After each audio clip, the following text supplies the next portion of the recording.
Welcome to the War in the Paint podcast. I want to first thank all of you for joining us, whether that's on YouTube or Spotify. Don't forget to follow War in the Paint on social media. We're on Instagram, Twitter, YouTube, and Spotify. If you're listening on Spotify, be sure to leave a 5-star review. That's the easiest way to increase our visibility on the platform and for the war to reach as many people as possible. I'm Rodney Blue, and I'm joined by my esteemed cohorts and fellow basketball enthusiasts, and we're here to bring you commentary, insight, and amateur expertise on each of the National Basketball Association's 30 teams and every one of their 82 games. Fellas, let's go ahead and introduce yourselves and tell the people a little bit about you. We'll start with Gabe. Yeah, man. Checking in. It is Gabe here. I am the lover boy, the poet, the educator, and the resident Celtics fan in the room. Nice. Teflon, you up? Yep, my name's Aaron, aka Teflon. Been a basketball fan whole life, and I'm the resident Mavs fan in the room. Come on, man.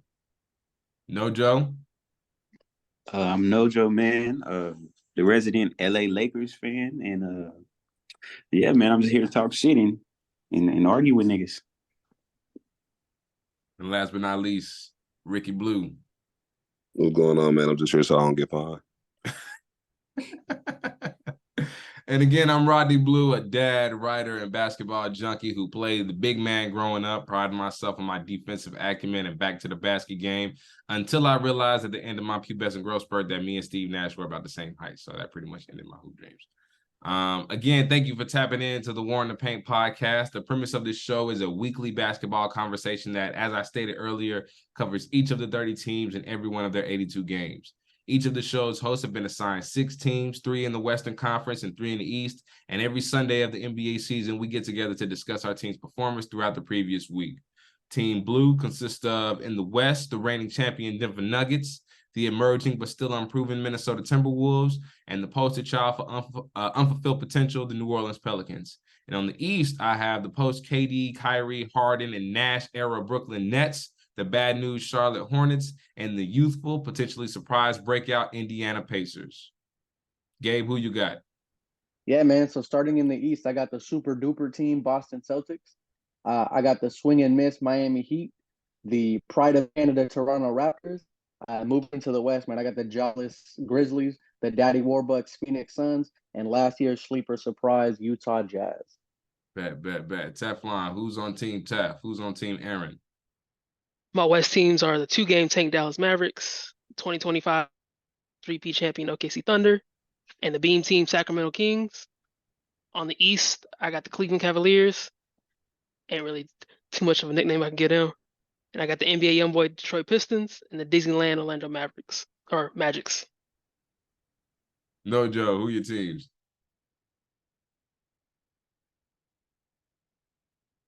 I got the maybe not so sorry Hawks, the still processing 76ers, the sorry ass New York Knicks, the Los Angeles Lakers led by the oldest nigga in the league, the Spurs led by the Golden Child, and the Houston Rockets. All right, Rick, who's on Team Ricky Blue? Yeah, man. So in the West, I got the Warriors, Clippers, and Blazers. And in the East, man, I got Damian's team, the Bucks, the Bulls, and the Wizards. It's a bet, man. The purpose of this is not only to share our obsession with hoops with like-minded fanatics, but to give equal time and attention to some of the franchises and players who are not always fairly or equally covered by the mainstream sports media, if even at all. It's our hope that we can provide a fair amount of coverage for those underrepresented markets, create a credible access point for new and lifelong fans of the sport, and most importantly, just enjoy ourselves talking about the game we love, always learning from and growing with it. So without further ado, let's go to war, gentlemen. 2 weeks into the 2023-2024 NBA season, and here we are, fellas. Let's talk about our records against each other. That's something we didn't really get to discuss last week. But as of today, as of week 2, here are the war records between hosts. I got Blue versus Gabe. I'm 6-3. Blue versus Teflon. I'm 5-3. Blue versus Nojo. We locked up at 3-3. And then Blue versus Rick, we at 3-2. Now, Gabe and Teflon are currently 1-2. Teflon with the 1-game edge over Gabe. Gabe and Nojo are 2-4. Nojo with twice as many wins as Gabe in their matchups, and Gabe and Rick are locked up at 5-5. Teflon and Rick are at 4-5, with Rick with the 1-game edge. Teflon and Nojo are 5-3. Teflon with the 5, Nojo with the 3, and Nojo versus Rick is at 3-4, man. So those are our team records against each other. That's how we matched up in the past week. Are we recognizing any rivalries or anything going on, man? Like, how y'all feel about that, hearing your team's record against each other? Look, man, all I'm gonna say is that locked up at 5-5 with me and Rick is not gonna last too long. So Yeah, all right. Yeah, wait on it.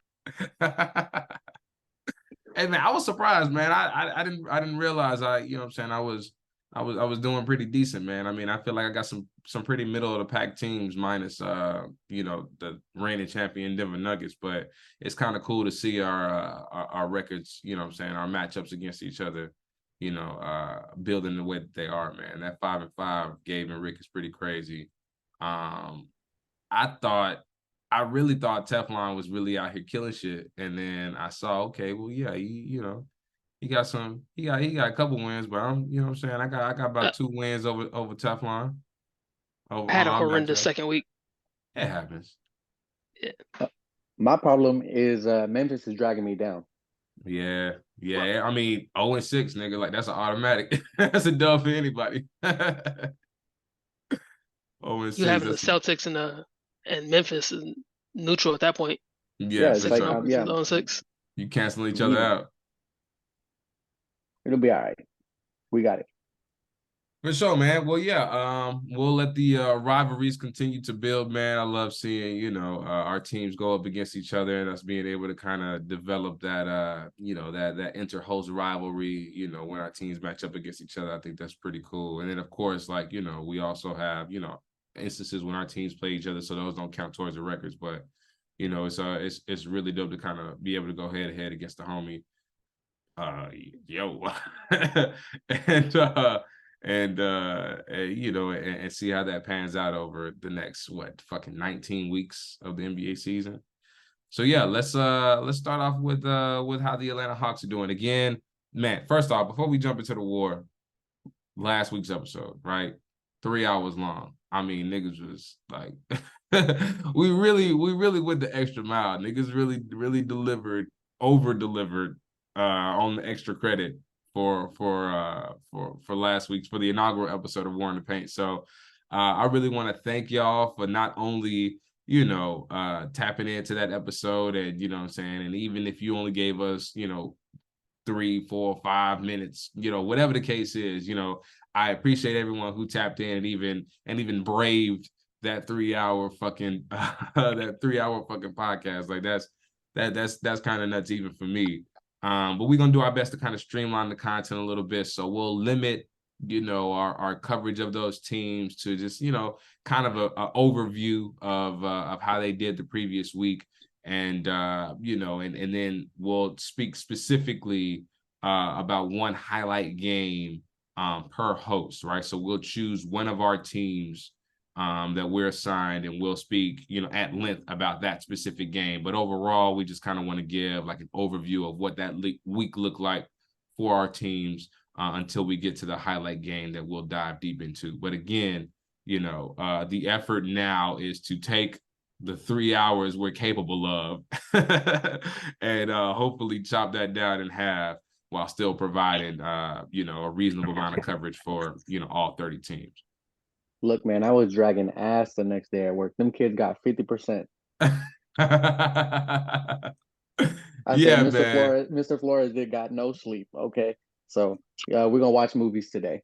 Yeah, nigga had to roll in the TV cart. Nigga put on Our Friend Martin.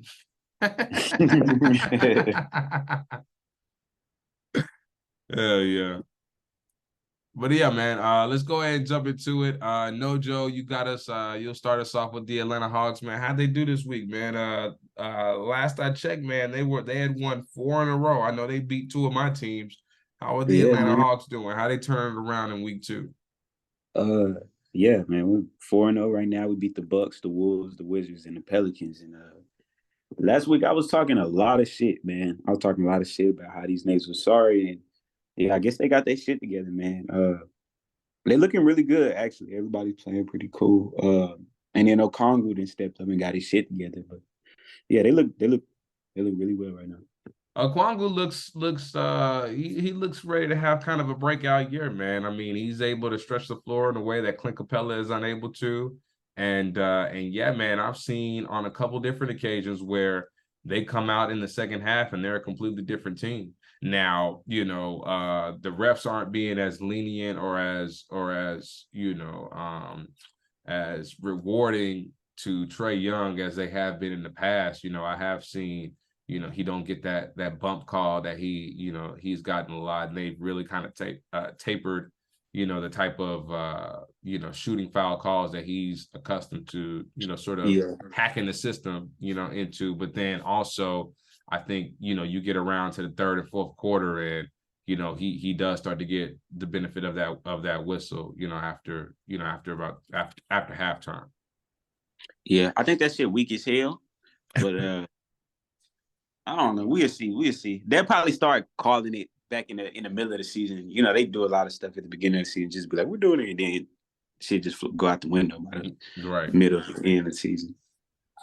Yeah, man. Shout out to the Atlanta Hawks, man. Beat two of my teams. And yeah, we'll see, if it looks like they intend to turn that around, but definitely a team to keep an eye on. Gabe, how your Boston Celtics doing this week? Yo, man, Boston out here looking dominant. We went 3-0 this week, including 155-104 blowout against that's your team, right, Blue? The Pacers on the first. Yeah, man, you ain't got to say it again. You already said it before we hit record, bro. I heard you the first time. You beat the Pacers, bro. For the people, we got to do it for the people. Look, right. So yeah, man, they're looking nice, man. So 3-0 this week, 5-0 overall. The offense is looking crazy. They were playing Porzingis at the 5. They really got a 5-out lineup. The floor is stretched really, really far. So basically what happens is anytime somebody brings it past half court, the paint is wide open because you can't really play the paint. You can't come off and help off of any of those dudes because all 5 guys can knock down threes at any time. So the floor spreading is amazing. And once again, just like last year, man, Tatum, he's making his case, man. Tatum looks like he is MVP worthy this year. So we'll see what happens, man. So I'm super excited for the way they're looking this year. It's going to be I'm calling Boston and Denver in the finals, man. Already I'm calling it now. How is the tandem looking? The Jalen Jason tandem. How is that sort of faring out? Are they able to kind of share the ball a little bit more in harmony? Yeah, I think is one compromised over the other? No, man, I think they play together long enough where they play that complementary basketball. I think in the beginning of the first few games, the first week, Jaylen Brown got off to a slow start. But I think late last week he kind of picked it back up. So those two always play well off each other. I don't buy in to the idea that they got to break them up in order for that team to be winners. I think everybody on that team knows that Jason Tatum is the A and Jaylen Brown is the B. And I think that they're fine playing that way because they both want to win. I don't buy that you got to break them up. So, and then adding in Porzingis is really playing the perfect role. He's the 4th best player on that team. And, that's what he probably should have been since his New York days. So they got everybody playing their right role. Derek White is, doing Derek White things. I think he just had a kid, so he missed the last couple games, but everybody's playing their role. Their bench players are looking nice. Peyton Pritchard's knocking down threes from everywhere. So yeah, man, Boston all the way. Shout out Boston, man.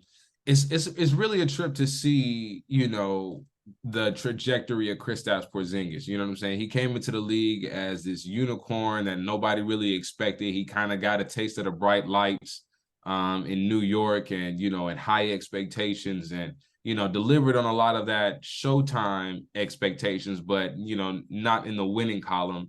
He fall back and, and have a season or two in Dallas playing second fiddle to Luka and really didn't seem too excited about his role that dual European system that the Mavericks tried to employ around Luka. You know what I'm saying? It didn't seem to, really benefit his playing style that much. And then he spent a couple years in purgatory in Washington and, and so now with the Celtics, I mean, I think he's had an opportunity to just kind of quiet the fanfare and the expectations around him, but still like over deliver in his role, which I think is probably the best situation for him.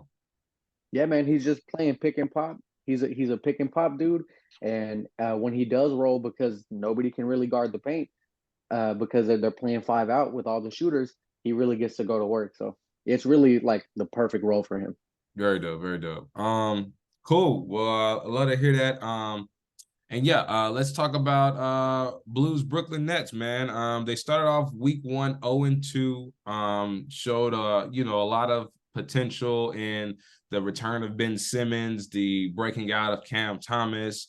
Mikal Bridges took a couple games to kind of get into, a reasonable shooting percentage, and they came out this week 3-1, man. They got a decent win against the Hornets. They got a good win against the Heat. And yeah, man, I really like the way that the Brooklyn Nets are really starting to kind of flesh things out. They lost Cam Johnson like in the first week. I think he's got some calf strain issues or something like that. And so I don't know that there's a timetable on his return just yet. But I mean, when you look down the depth chart of the Brooklyn Nets, man, I mean, they just have so many contributors on offense. Nick Claxton is currently out still. And so, yeah, I think the more they can exercise the versatility of their offensive artillery, the more prepared they'll be to play winning basketball once everyone is healthy. You got Cam Thomas, Mikal Bridges, Dorian Finney-Smith, Lonnie Walker, Ben Simmons, and just a slew of guys who are willing to come in and contribute and you know what I'm saying, and basketball is a game of buckets, right? At the end of the day. And, and these guys, have the capability and the firepower to really, put points on the board. So it's good to see the Nets sort of turn it around in week 2, going from 0-2 to 3-1 and finishing out the week 3-3. And I'm really excited to see what these guys look like, fully healthy and fully in rhythm with each other, because, they're a young team with a lot of talent, that we expected to come out and do great things. And Mikal Bridges, Cam Johnson, the return of Ben Simmons, you know what I'm saying? Like, we finally being able to see what type of player he is. And I think that, again, he's somebody who kind of like Kristaps,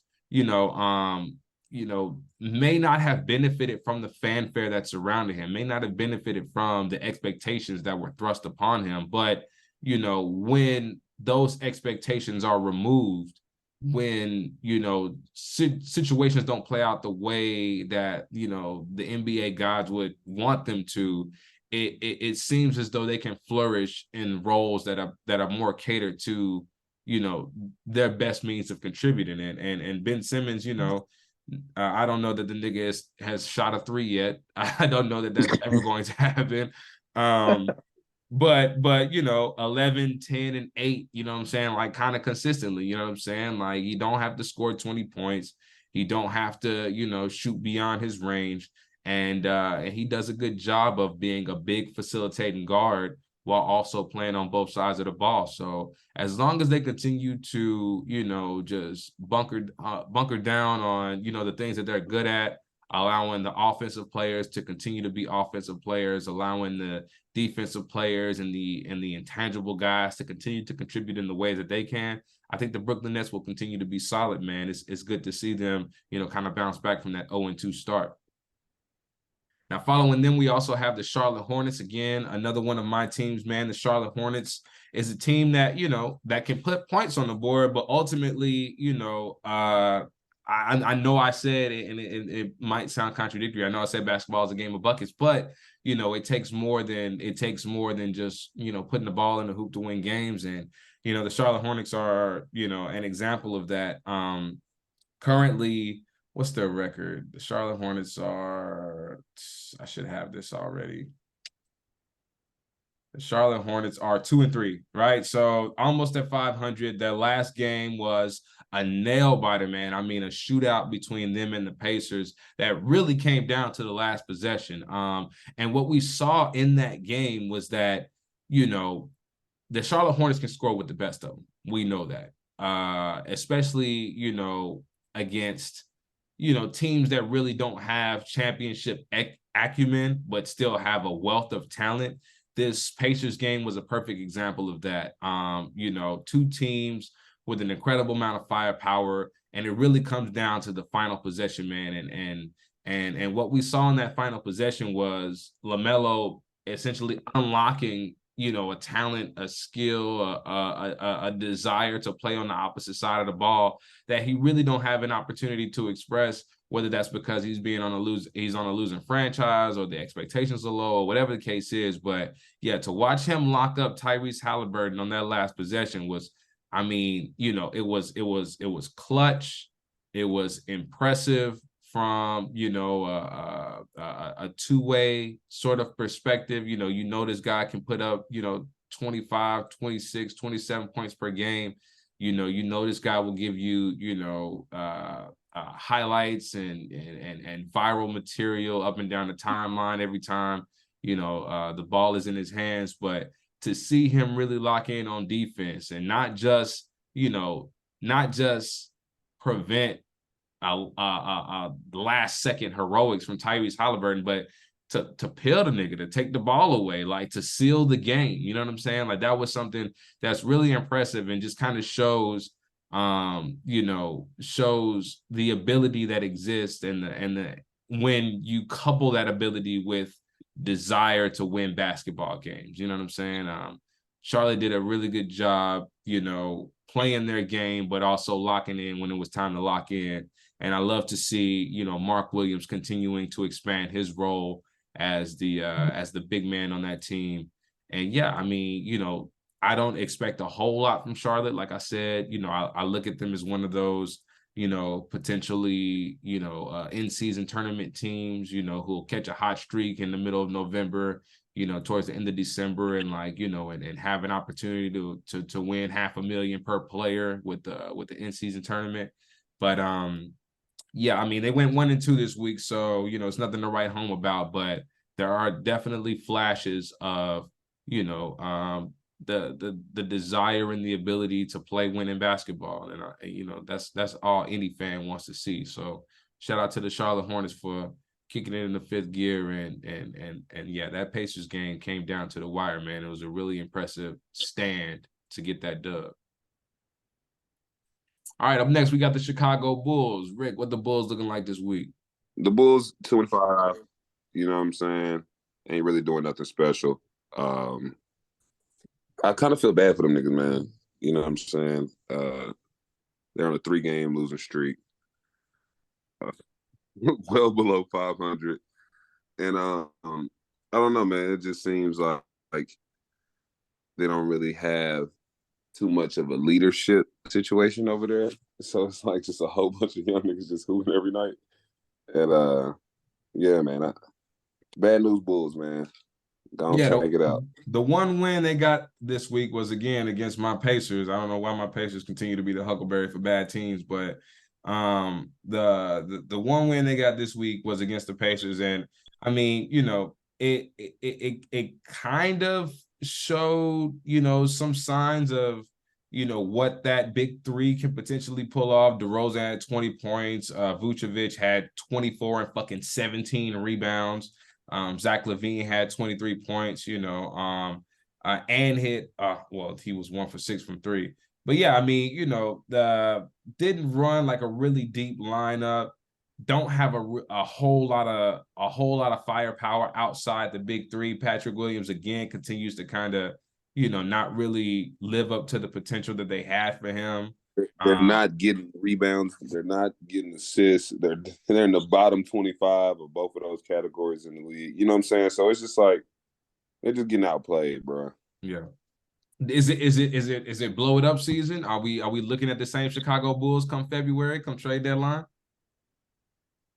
Man, I'm waiting till they get ball back, bro. Then that won't be till next year. He's out for the season. I think right now their best bet is to tank and then let him come back, you know, with a top 10, top 15 pick and just see what they can do, man. But these niggas out here lost. Gabe, you are front office expert, man. You think they should blow it up for picks? Look, man, you got to blow it up because I know I say that a lot, but it's real. Like the worst place you can be is being mediocre because unless you got a really solid GM, which the Bulls don't because they haven't drafted anybody worth it in a very long time, you're not going to hit. So, and two, this week, I think DeMar DeRozan did an interview and they talked about his contract extension because he's on the final year of his deal. And he basically said that he's willing to play it out. So he's kind of non-committal about Chicago. So, yeah, man, blow it up. They're not good. In my opinion, they're so unfun to watch because there's no pace. They play super slow. They play like your turn, my turn basketball. So yeah, blow it up, man. And that's the verdict. We'll see what happens.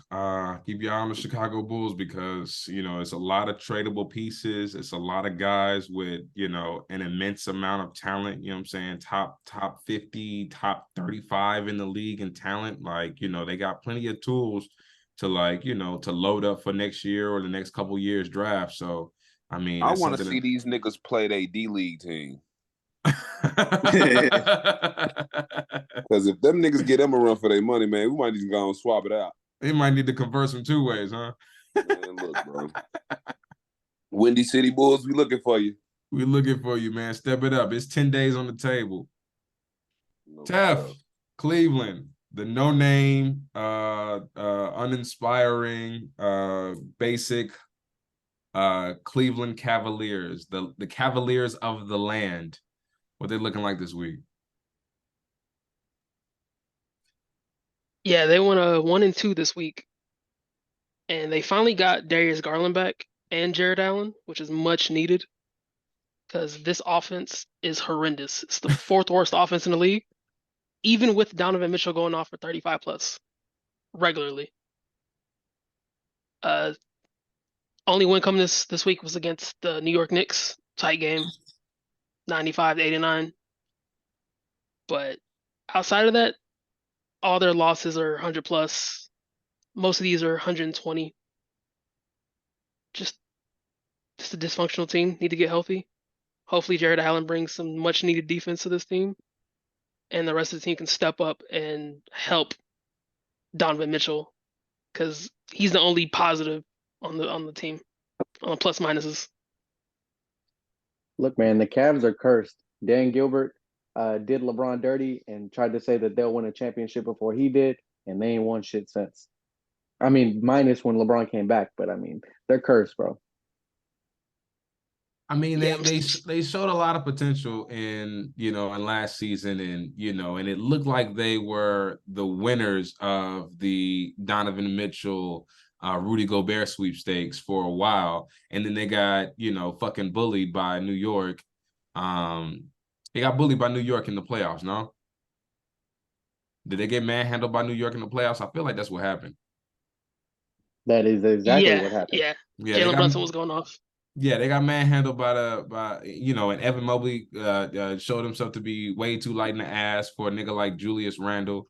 You know what I'm saying? And yeah, man, they basically ran it back. Did they add any pieces this offseason? Did they change anything up of significance this offseason? They got Georges Niang and Max Strus. That's literally it. And Max Strus, Max Strus is, played in, the finals last year, but, he wasn't necessarily the standout guy. You know what I'm saying? He's not somebody you know what I'm saying, you throw out the kitchen sink for. You feel me? Nah, you know how Miami players get. They leave that system and go somewhere else, and they just become the low-tier role players that they are. Yeah, they expose themselves. For sure. Yeah, man, I hate to see it because, I'm a big fan of, of the potential. But like we said last week, man, the Cleveland Cavaliers are so bad built. They might as well be the Cleveland George Niangs. Tell what about the Mavs? How the Mavs looking this week? Got our first loss this week against the defending champion Nuggets. So I'm not too mad about that. But yeah. Goddamn, that Nuggets team is large. Man. Like everybody on there is tall as hell, which exposes Mav's biggest issue from last year's rebounding. Yeah. 3/4 of the team is 6'5" and under. We have one 7-footer in Lively, who's pretty much a puppy in this league. first year, like year one. You Yeah. putting the whole team on, his back on his shoulders. He's essentially winning the minutes battle between him and Dwight Powell, right? Yeah. And with But Maxey he being looks out, nice. that's not helping either. He does look nice, but he's 19. He's You know what I'm saying? Like it's year his one. mama is at it every game to make sure he gets his shit together. Right. Make sure he come Yeah, out with his it's shoes on. hopefully they can bounce back from this that loss. Seems like they got that win today. And just hopefully Maxey gets back. I know it's a dislocated right toe, which dislocated toes take about 4 to 6 weeks to heal, which Yeah. I think I have to thug it out till then. Hopefully Rashawn Holmes finally gets some burn. He's just been rotting on the bench. It's nice to see Hardy finally get some playtime, especially when Kyrie was out. It's good to see him get some minutes. Mhm. And the same thing from last week. I'm still tired of Tim Hardaway shot. They got to showcase him, man. They got to make them look good. So when them offers come in, man, they can maximize. He gonna keep Nobody's getting gonna them. want He gonna keep getting them ugly ass minutes, man, until somebody we make an offer. we give him Tim Hardaway in a bag of chips, and hopefully somebody takes it. But till then, they got to win the record. That's all I can say. I'm happy with that. I like the way that Grant Williams is looking. His inside out game is good. He's Yeah. he's real communicative. You know what I'm saying? He's the vocal leader out there on the floor. He's just kind of offering, but again, size. You know what I'm saying? Like this is a big league, and it's especially a big West. You know what I'm saying? So I don't know how much what intangibles can compensate for just a lack of length. You know what I'm saying? In 1 through 12. You know what I'm saying? Yeah, like our starting lineup, Luka's the second tallest player. It's crazy. It's yeah, but wait till after December 15th when a lot of these contracts can be eligible to be traded. So see till then, they're gonna thug it out. Right on. And again, like one loss, you know what I'm saying? Like this, I mean, Yeah. The Celtics remain the only undefeated team in the league at this point. You're You know what I'm saying? So, it's not something to spin the ship about. But yeah, definitely, you're able to kind of see some of those blind spots, some of those, glaring sort of inadequacies, especially when exposed against, defending championship caliber team. That we lost to the Nuggets, so it's not too big of a deal. You know what I'm saying? Yeah. It will be a bigger surprise if they beat the Nuggets. Honestly, yeah, if they would have won against the Nuggets, you guys would tell me to shut up. I'd be out here talking my shit the entire time. No, straight up. And speaking of the Nuggets, they're next, and that's my team. And yeah, man, the Nuggets remain solid, man. They take high percentage shots. They actually are shooting the best team field goal percentage in the league right now. They're shooting 51% as a team. That's the number one field goal percentage in the league because they take great shots. Their offense is just a well-oiled machine. And they also lead the league in paint points per game. They do about 60 paint points per game. And obviously that has a lot to do with the fact that you have Nikola Jokic, who's, at this point averaging 30 some odd points a game. You've got Aaron Gordon, on the inside, and, Christian Brown does a lot of slashing to the cup and stuff like that. So they may run into their kryptonite in the Minnesota Timberwolves. They did take a loss to the Minnesota Timberwolves, who handed them their first and only loss so far this season. And so I would keep an eye out on how Denver matches up against the defensive bigs and wings with combined high artillery offenses. But I mean, overall, they continue to show just why they're so effective, against opposing teams, right? They run very clean sets.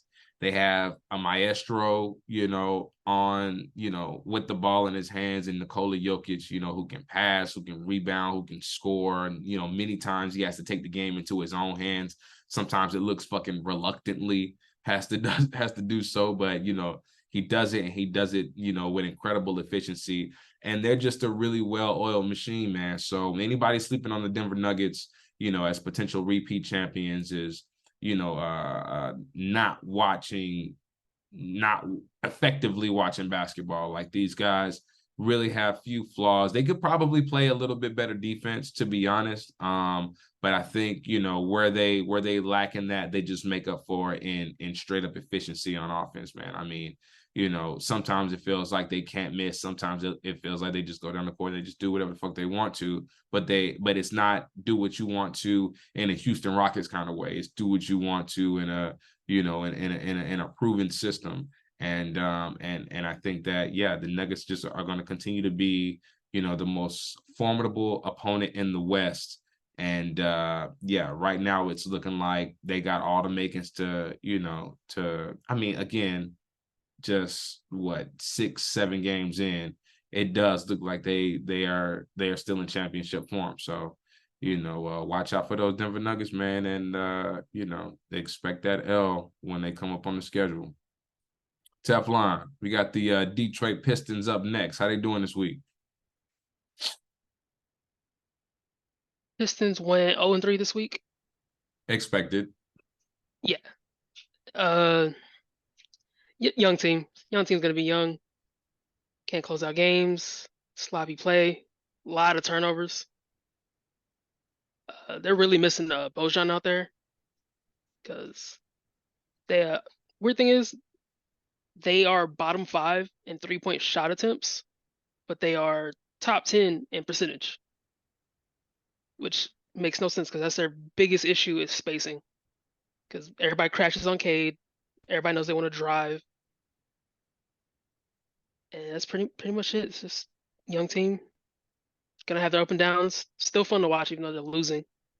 Sar Thompson is just a defensive menace. Still out here getting 5 blocks every other game, multiple steals. Still can't shoot, but is doing all the dirty work that this team needs. Do they look well coached at the very least? I mean, I know there's little you can do about, you know, inexperience. There's little you can do about, you know, just not having enough reps in to, you know how to win and know how to close. But are they moving with any sort of, you know, with intention or harmony? I saw them, they played the Pelicans this weekend, you know, and I think the potential is there. I mean, I think, like, you know, they have a hell of a whole lot of weapons, you know, and they put up a decent fight. Pelicans end up winning that game 125-116. So they can put points on the board, but yeah, you know, experience is probably going to be their biggest obstacle in closing games. No. Yeah, they're hustling, they're trying hard. It's just offense isn't there at times, Yeah. and they're playing. Honestly, they're playing better teams outside of the Blazers. That's a team they could have beat, but Pelicans, Thunder, those are 2 teams that should easily beat up on the Pistons, as defensively tough as they are. Right. All right. Up next, we have the Golden State Warriors. Rick, how the Warriors looking this week? Yes, sir. The money man Warriors definitely advanced to 3-1 this week. I don't know what else to say to you guys about these people, man. They look like a championship team every time I look at them. Bro, ain't Steph averaging like 36 points a game or something like wild ridiculous like that? Bro. These niggas is showing their ass. And like every time they lose, it just feels like a game they didn't mind losing. You know what I'm saying? Like that's not a make or break game for them. But yeah, I like them, in their bench is deep. It's still too early to tell whether or not, you know, I feel like they can win it all. I just know that they're definitely a playoff bound team for sure. Yeah, man. Anybody else weighed in on any of the games they had this week? Hey man, Chris Paul, he can't score worth the shit this year, but he's definitely moving the ball and he's got their offense humming. So, and really that's all he is required to do. I think last game I do score like 1 point, but had 13 assists. So, you know, he's doing his thing. That's what Steph needs too, man. Like, you know, floor general like that allow him to still be as erratic and spontaneous as he wants to be. Yeah, that Well, control still, chaos of Steph off the ball and like, and Chris Paul, kind of, operating in first and second gear. I think that's really like, that's really kind of a mindfuck for a lot of teams because, Steph playing point guard requires a lot of isolation ball, a lot of movement and repositioning on the court and things like that. He ended up getting caught up in a two-man game, whether that's him and Draymond or back and forth between him and Clay and things like that. And I know Clay's been out, and so that's really kind of put the brunt of the scoring responsibility on Steph. But yeah, man, he's currently averaging 31 points a game, damn near 6 rebounds, 4 assists on 55% shooting. 47% from three, 95% from free throws, and 75% true shooting percentage. So I mean, he at 35 years old, he's as deadly as he's ever been. And I think once the Warriors, get healthy and Clay gets into mid-season form and Chris Paul is able to kind of stagger, responsibilities with Steph while also sort of leading that second unit, who has shown a great deal of promise with, how Moses Moody is playing. I think once, kind of Wiggins and Kuminga, kind of get back into their midseason form, man, again, we're going to be talking about the Warriors like we have been for the last fucking 10 years. You know what I'm saying? hey, bro, you want to talk about how the Warriors almost beat the Pelicans by 30 points earlier this week? I absolutely don't want to talk about that, actually. That was a low point of my week, but yeah, man. Hey, Curry gave y'all at 42. Bro, and what's crazy is that he hasn't played in New Orleans since 2020-2021 season. So it's been 3 years because he sit every game they play in New Orleans for the last 3 years. He sat that game, bro. And so the word finally got out, NBA Twitter got to talking about it. The Pelicans Twitter got to talking about it. You know what I'm saying? I wouldn't necessarily say niggas were saying Steph was ducking smoke, but a lot of people were feeling away by the fact that, yeah, there are Warriors fans, there are Steph fans in New Orleans who ain't got to see him play in New Orleans in 3 years. And this nigga came out and dropped a fucking 40 ball on their head. Hey, God damn. Hey, I haven't really been seeing a lot of Warriors game. How is Chris Paul and Draymond Green looking like playing together? Draymond Green is an underachiever. I don't give a fuck what nobody says.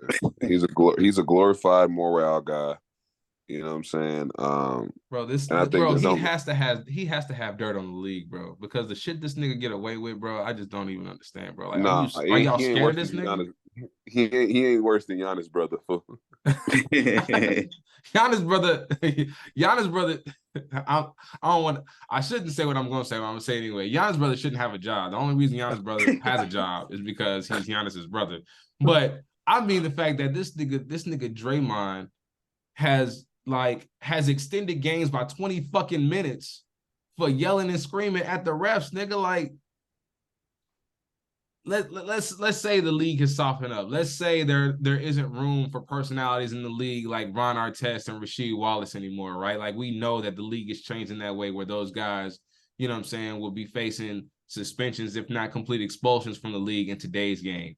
But if there's any room left for that, nigga, it is all been assigned to Draymond Green, nigga. Draymond Green is the only nigga who can get away with that kind of shit, bro. And I don't understand why. This nigga is yelling and screaming at the refs in their face, delaying the game, got spitballing up in the corners of his mouth.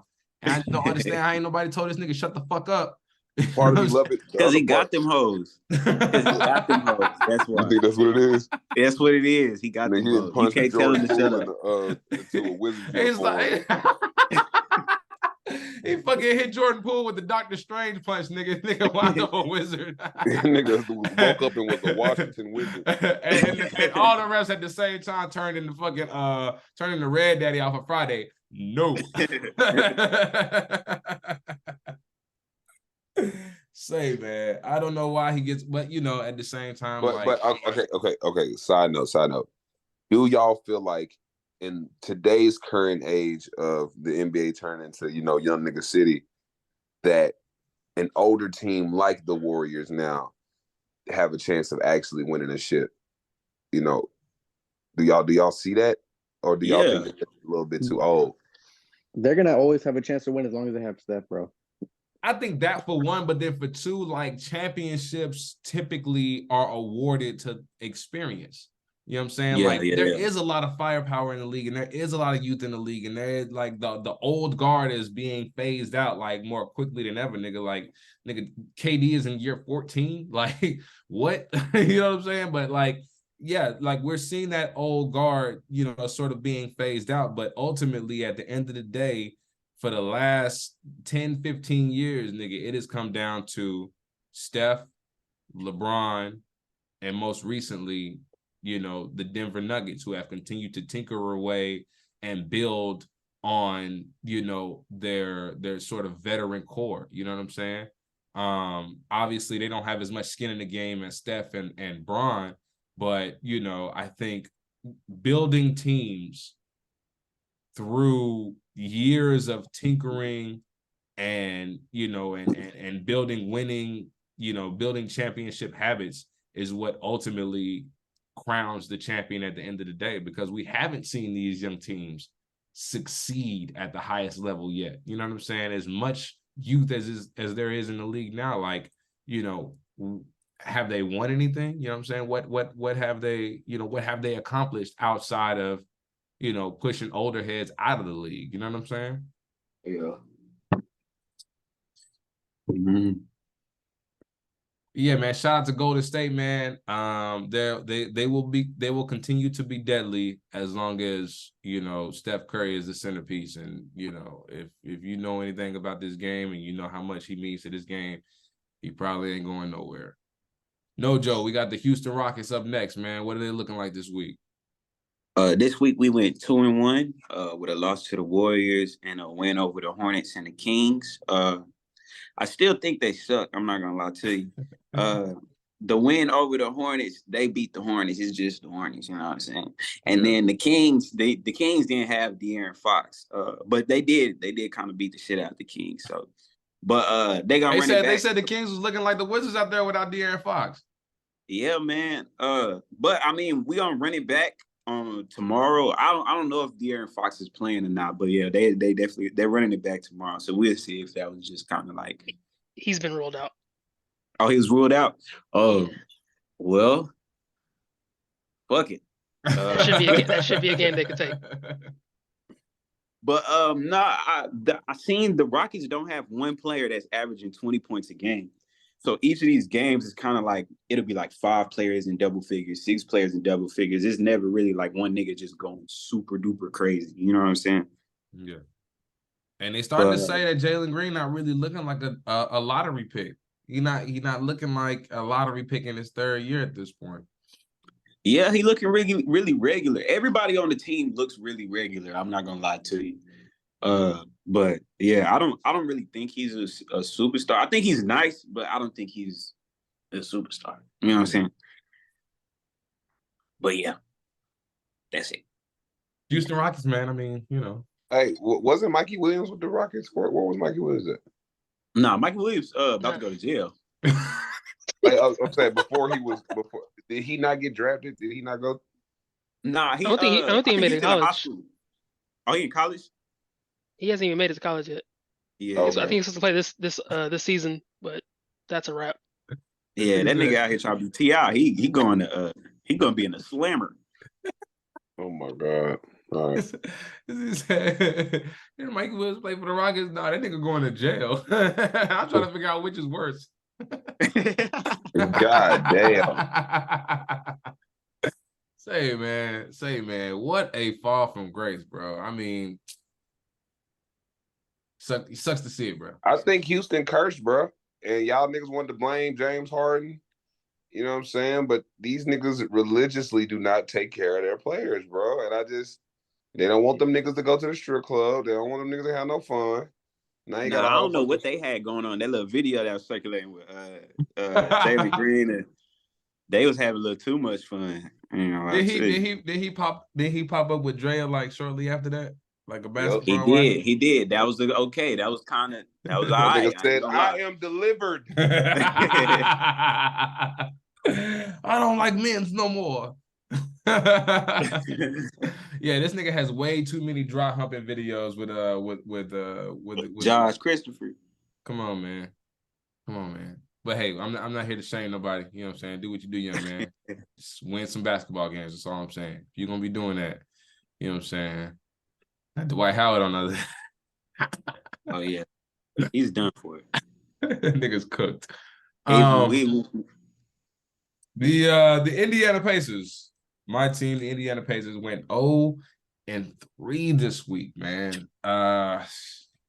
Man, I was really high on the Indiana Pacers last week, you know, but I mean, this is the nature of these high firepower, unproven teams, right? Like you can do so well, and you know, if all the circumstances are correct and all you gotta do is score hella points, you know what I'm saying? They went, you know, 3-0 last week, and just to or no, they went what, 2-1 last week.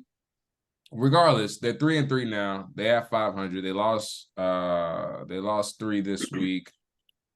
And yeah, man, it's just Tyrese can't do it alone. Offense isn't going to be the saving grace for this team. It's really going to take a collective effort. Miles Turner had a really, really good game this week against another big man. I'm trying to think of what game that was.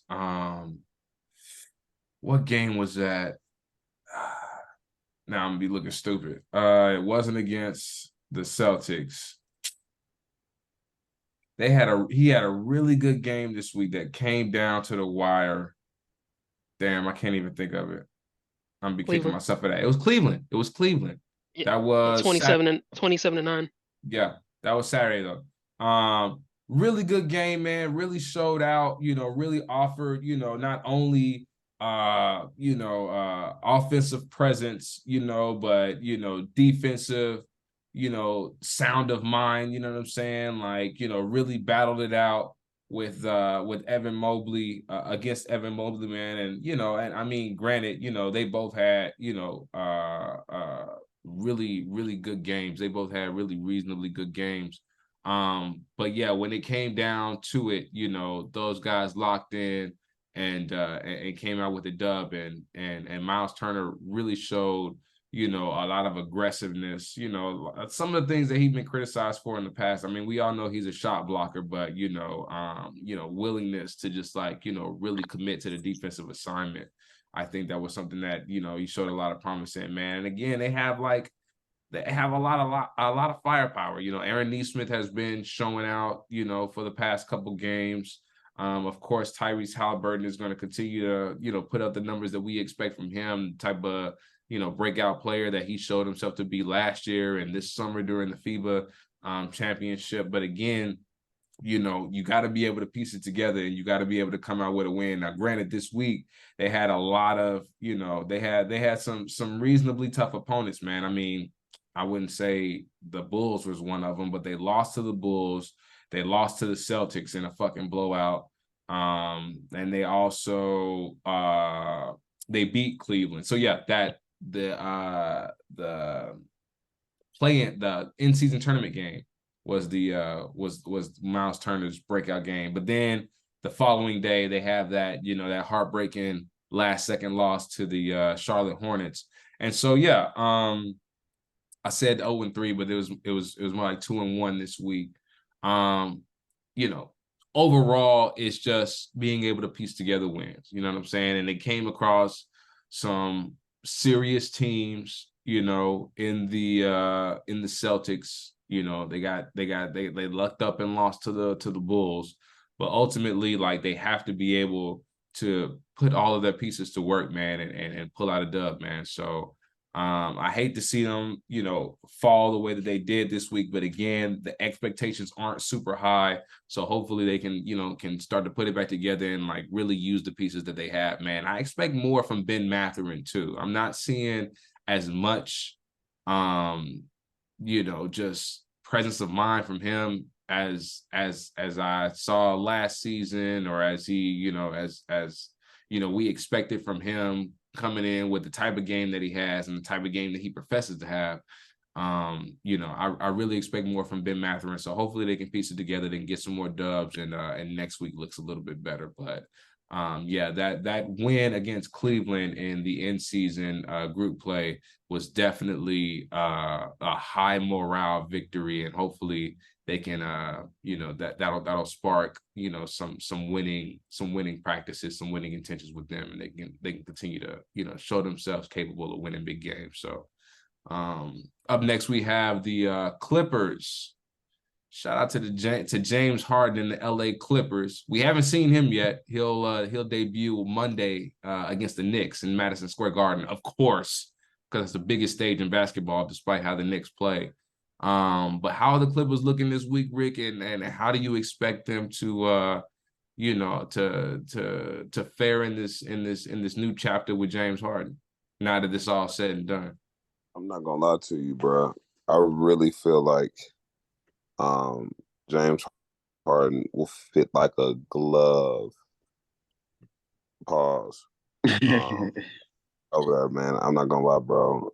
This week they were 1-1. You know, they had a short week, but I'm not worried about them. I think honestly that's what they need. They needed another scorer. Kawhi for some reason is very I don't know what it is. I don't know if it's just age, but he's becoming a lot more reluctant to shoot. And I just think they need a nigga who want the ball.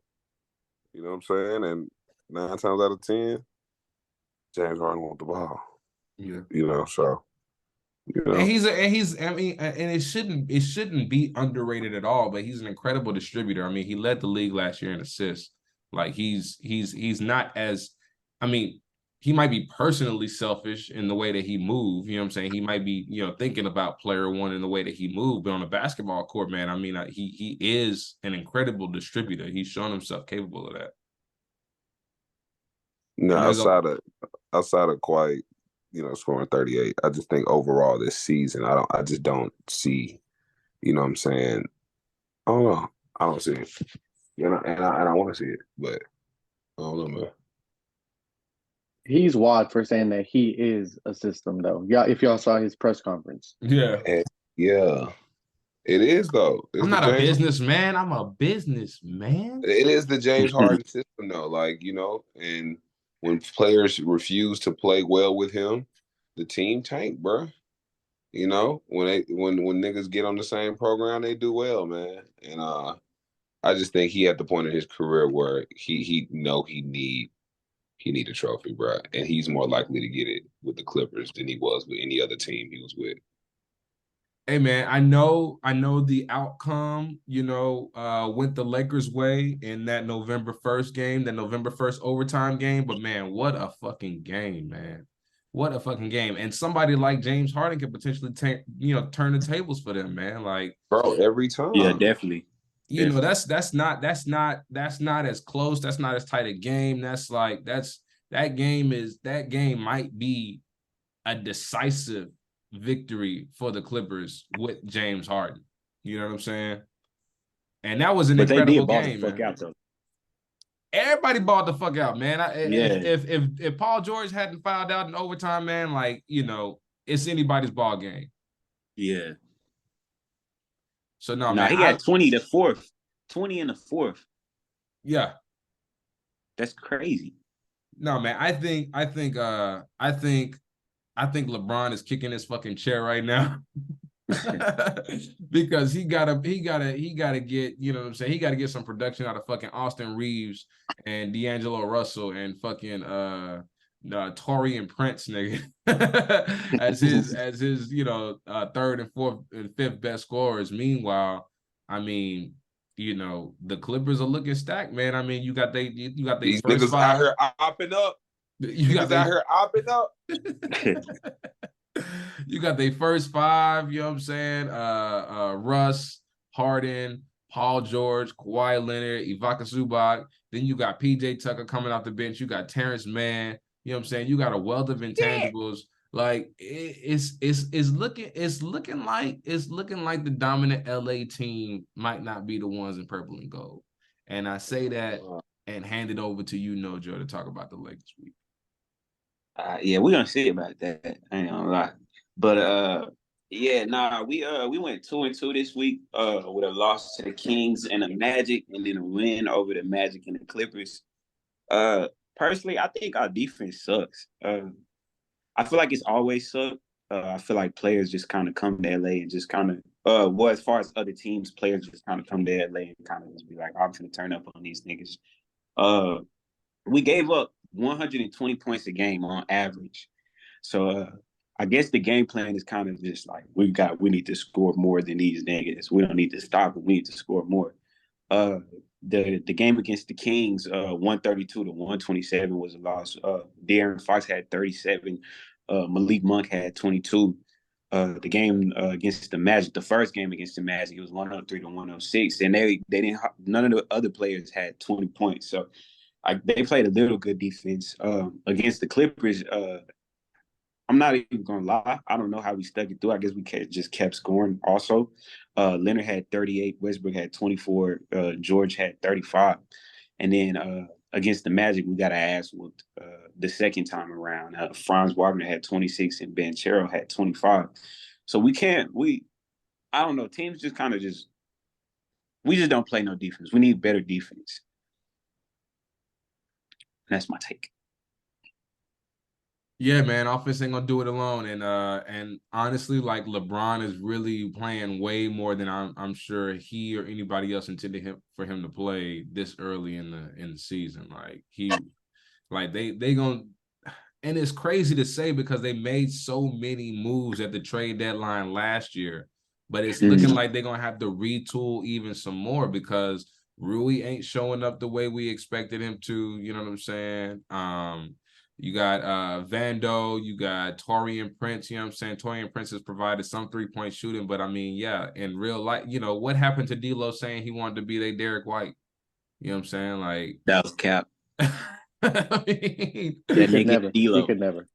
You know what I'm saying? So, like, yeah, something has to shake, bro. And it sucks because, like, it's not gonna be Anthony Davis and LeBron James alone. And honestly, Austin Reeves, if Austin Reeves is your third best player on offense, like you got to start rethinking things, man. I mean, he's good, but he ain't even Tyler Hero. You know what I'm saying? Yeah, like, nah. Hey, I'll take Jordan. I don't know. He up there with Tyler. I'll take Jordan Clarkson over D'Lo right now. Jordan Clarkson. Yeah, that's pretty crazy. But, Jordan Clarkson, like, he knows his role. He plays his game the way, you know what I'm saying? Like, he does what's expected. And they fucking love that nigga in Utah. They love that nigga in Utah. Oh, God. So, no, I could definitely see that. But again, like, yeah. I'm talking about in LA. I just feel like he'd fit better if we just gonna have a whole bunch of D+ niggas and LeBron. But these D+ niggas, they be all right sometimes. It's just the fact these niggas, like, they can have a good game, but at the end of the day, them niggas not playing no defense. You know what I'm saying? So, why did y'all? Who thought that Austin Reeves was really a dog like that though? Like, yeah, I mean, I get it, and like, y'all niggas want the NBA to be inclusive and shit, and y'all want to, you know what I'm saying, have a glory story and shit. But nah, I'm him. like, nah, I'm him. Hey, man, we already know how sad this is looking, man. We already know how terrible this is looking. But, Gabe, go ahead and deliver us that eulogy for the Memphis Grizzlies. Yo, man, yeah, it's not looking good, man. It's not looking good. Memphis last week, let me see. Well, it doesn't even matter. They haven't won one. They lost everything. Yeah, man, they're the only winless team still left in the league. And as we're recording right now, they're playing their second game versus Portland. So tune in next week. We'll let you know if they finally got a win. They better get a win because they're in some trouble. But real quickly, man, I'll go over the first game they played against Memphis. They lost 115 to 113 in overtime. Portland didn't even have Scoot, so that's definitely not a good look. Jaren Jackson Jr. had 30 points, and Bane, of course, had 33, but the next highest guy had 16. So it's like they really missed Ja. They're getting ate up by injuries, and they've got, as we speak right now, 18 more games without Ja Morant. And so it's not looking good. if they can't at least get to like 10 and 15 by the time Ja gets back, the season is over. And so Where's Ja? yeah, man, it's Memphis is not looking good. I mean, they're injury ridden, so Steven Adams is gone for the whole year. Brandon Clark is out, and they don't have Ja. They just signed Bismack Biyombo to be the savior, so that should tell you enough about what about how they're feeling as a team. And again, you lose to the Blazers, who are basically like a ragtag team that they just dumped all the salaries on Portland, so they lost that game. And yeah, man, if they don't win something soon, it's gonna be panic button time, and this season might just be a wash for them, and maybe even a wash for Ja Morant. So maybe his time in Memphis is limited too. So that's something to keep an eye on.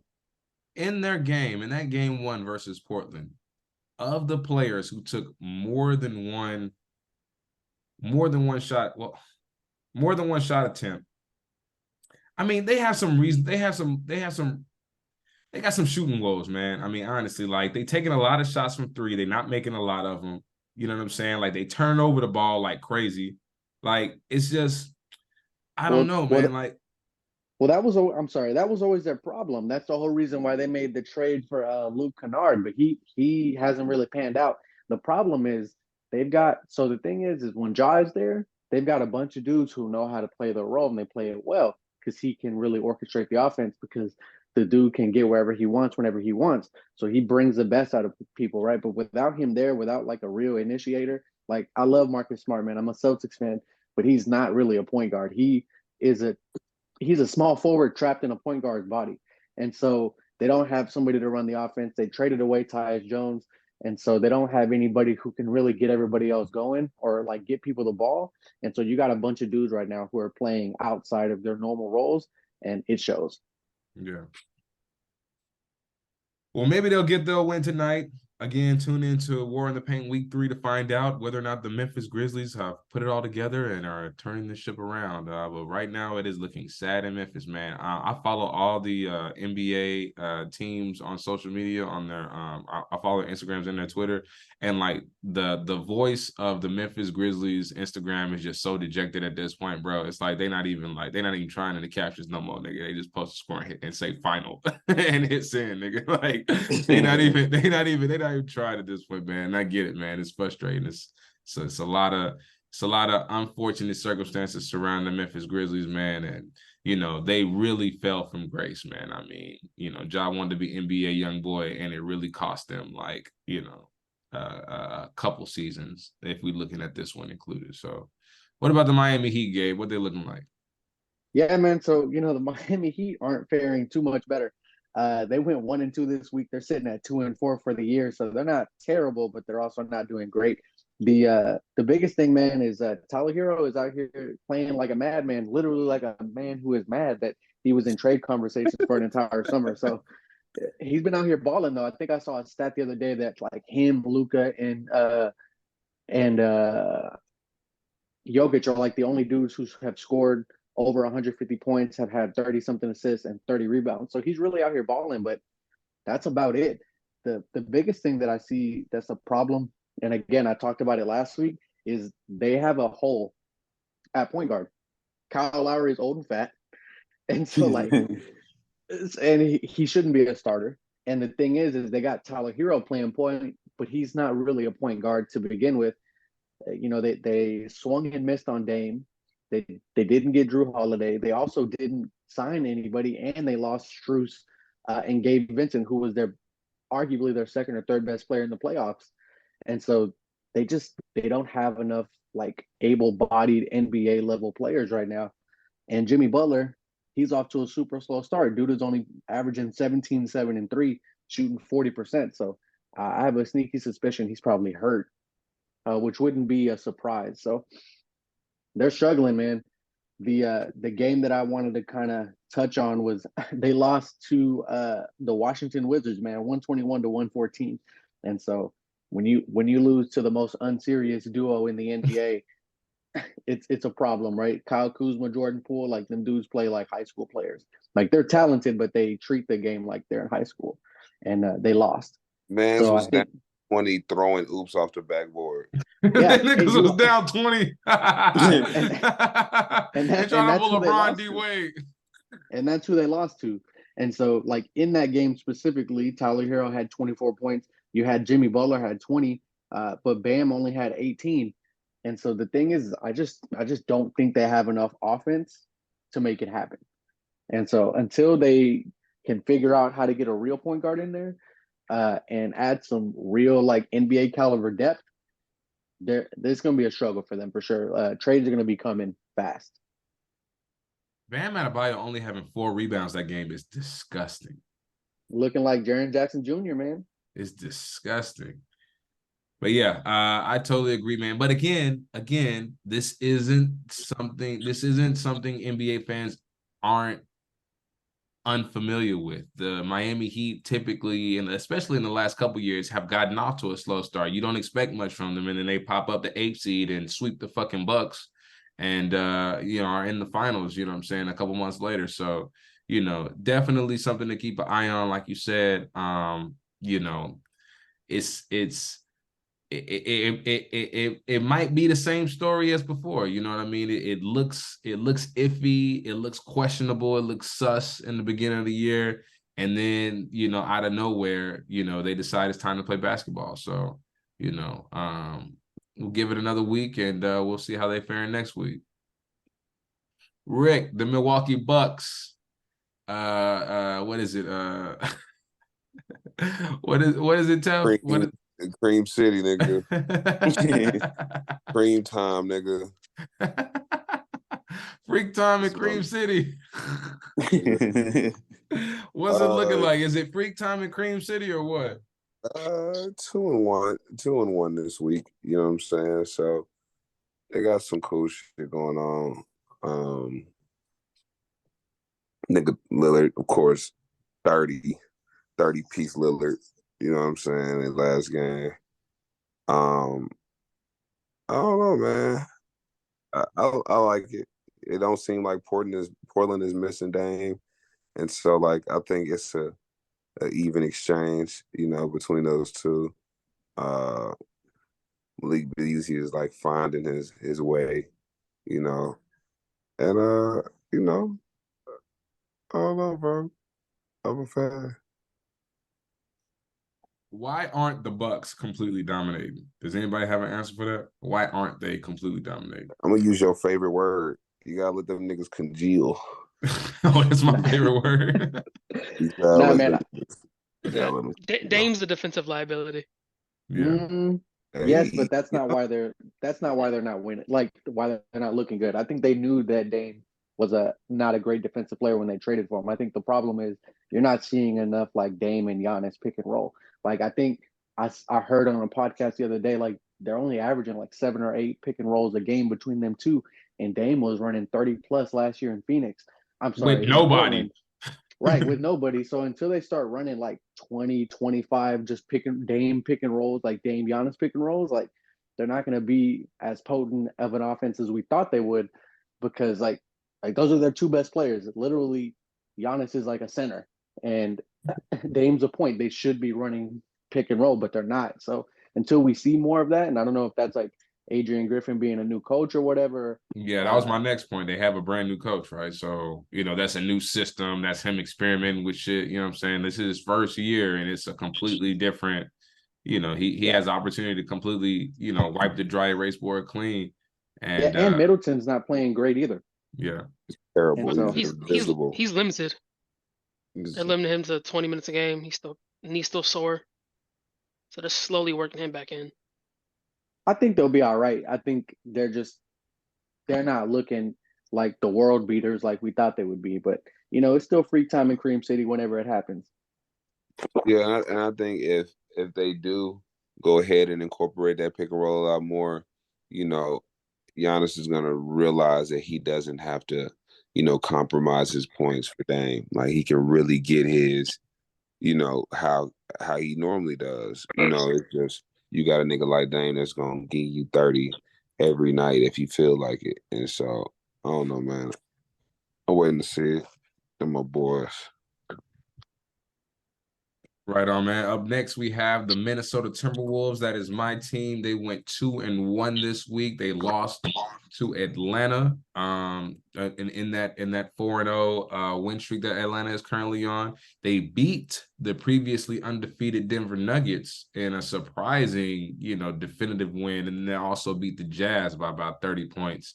And yeah, man, I'm looking at this like the Rudy Gobert, Karl Anthony Towns experiment starting to find its fins, you know what I'm saying? Like really starting to get, accustomed to one another, man. I watched them, kind of dismantle the Denver Nuggets. And it was interesting because, you have, those two, Karl Anthony Towns and Rudy Gobert, attacking the paint. You have Naz Reid coming off the bench. And that's 3 active 7-footers, close to 7-footers with Naz Reid, like, really attacking Jokic, you know what I'm saying, who isn't, the greatest defensive player. He may be, a generational orchestrator on offense, but, seeing him sort of be picked out and attacked by the big man, I think it was impressive to see, for one, but it is also like, kind of revealed to me like, potential kryptonite. Now, we talked about this before we hit record, and the Nuggets, the Timberwolves tend to have the Nuggets number, during the season, and it's always, well, can the T-Wolves make it past the play-in, right? Can they, have a good enough record to be actually seeded in the playoffs in order to take advantage of this mismatch? And I think that's something that, we kind of have to keep an eye on, because Anthony Edwards, my apologies. Anthony Edwards is, he can potentially be a generational talent. Now, a lot of the stat guys, a lot of analytic guys, they don't like the type of shots that he takes. He takes, if he's not, slashing at the rim, he's taking long twos. And, according to them, that's the most inefficient shot in basketball. Say you take a step back, you got 3 points instead, you slash to the hole, you got a higher percentage shot. And so the stat heads really don't enjoy the type of shots that Anthony Edwards is taking. But at the same time, like, he continues to provide, sort of an offensive firepower that just, I think, we worried about spacing, right, with the Timberwolves. We worried about the fact that Anthony Edwards is a paint-dominant player. Rudy Gobert is a paint-dominant player. Slow-mo, Kyle Anderson, you know what I'm saying, is 3-and-D, but also likes to get to the cup. Mike Conley is somebody who doesn't rely very heavily on the jump shot and can get to the cup. So we've spent a lot of time talking about, the potential spacing issues that the Minnesota Timberwolves will have by having so many, interior dominant players. But what I'm seeing right now is a nice congealing of those talents and of those tendencies in a way that, not only provides an offensive, tour de force for, a vast array of weapons they have, in a starting lineup and coming off the bench, but also defensive versatility. Anthony Edwards has proven himself a very capable defender, a very capable two-way player. You've got, Jared, somebody help me out. McDaniels, an incredible, long defensive wing, who can get up there and who can punch shots, you know what I'm saying, and also, defends the best player on every team every night. So, I love the way that the Wolves are looking. I'm not so much concerned by the fact that, they're kind of middle of the pack right now. I think they're definitely a team to watch out for. And, cap issues aside, it may not be time to be considering the landing spot of Karl Anthony Towns, because it seems to be working. It seems to be an effective tandem, and, akin to an Evan Mobley, Jared Allen pairing that actually works. An Evan Mobley, Jared Allen pairing that where one of them is also a proficient 3-point shooter. You know what I mean? Like, we haven't seen twin towers. We haven't seen a true, center power forward combination in the league in a long time. So it's very dope. And it's very interesting to see, you know, how these two continue to work alongside each other, staggering minutes, and then also having, you know, that understudy in Naz Reid, who had an incredible game against Denver. I think he dropped 20 points or career high, something like that against the Nuggets, coming off the bench too. So yeah, if they can keep this nucleus together, man, I have a lot of confidence in the Minnesota Timberwolves. I'm excited to see how they kind of, you know, how they continue to evolve and build off of, you know, this nucleus they decide to run with. Following that, we got the New Orleans Pelicans, man. I am the resident Pelicans fan, man. And yeah, the Pelicans have shown, you know, a great amount of promise. It's good to see Zion healthy. It's good to see him playing, you know, winning basketball. It's great to see CJ McCollum coming in the best shape of his life and, you know, and dropping a couple 30-point games on teams' heads. And yeah, man, I'm a little, I don't know. I'm on the fence about the Pelicans right now just because, you know, of the 6 games we played, Brandon Ingram has already missed 3. And that's not, you know, that's not ideal. That's not fun to watch as a fan, as someone who knows that the biggest obstacle this team faces is health and the chemistry that is compromised through a lack of health. It sucks to see Brandon Ingram sit out 3 games with sort of a nagging knee injury that, you know, kind of came up out of nowhere. It was a game time decision and then ended up lasting 3 games. But regardless, the New Orleans Pelicans, you know, they're off to a solid start. They're 4-2 now. Recently having lost in the second half to the Atlanta Hawks again. The red hot Atlanta Hawks have beaten, you know, a couple of my teams. And yeah, you know, there's a clear lack of rebounding that's hurting us, and there's a clear lack of chemistry. CJ has had incredible games in the absence of Zion and Brandon Ingram. Zion has had some really stellar showings in the absence of Brandon Ingram. Brandon Ingram has had some great games in the absence of Zion Williamson. Like, these guys have to get reps in together in order to really put this thing together. And knowing that, you know, you still have Trey Murphy, you know, the runner-up to the last year's dunk contest, you know, a fucking sniper from 3 and a freak athlete at like 6'9", you know what I'm saying? Like, knowing that you have him rehabbing an injury and waiting to get back on the court, knowing you have Jose Alvarado, who brings so much defensive intensity off the bench and, you know, it could potentially be a 3-point threat as well. Like, you know, we picked up Matt Ryan, you know, this offseason, basically off the fucking street, and he's come in and he's offered a fucking slew of very timely 3-point shots. And even our draft pick, you know, our draft picks don't typically get, you know, a lot of burn their first year. And Jordan Hawkins has shown himself completely NBA ready, man, unafraid to launch that motherfucker,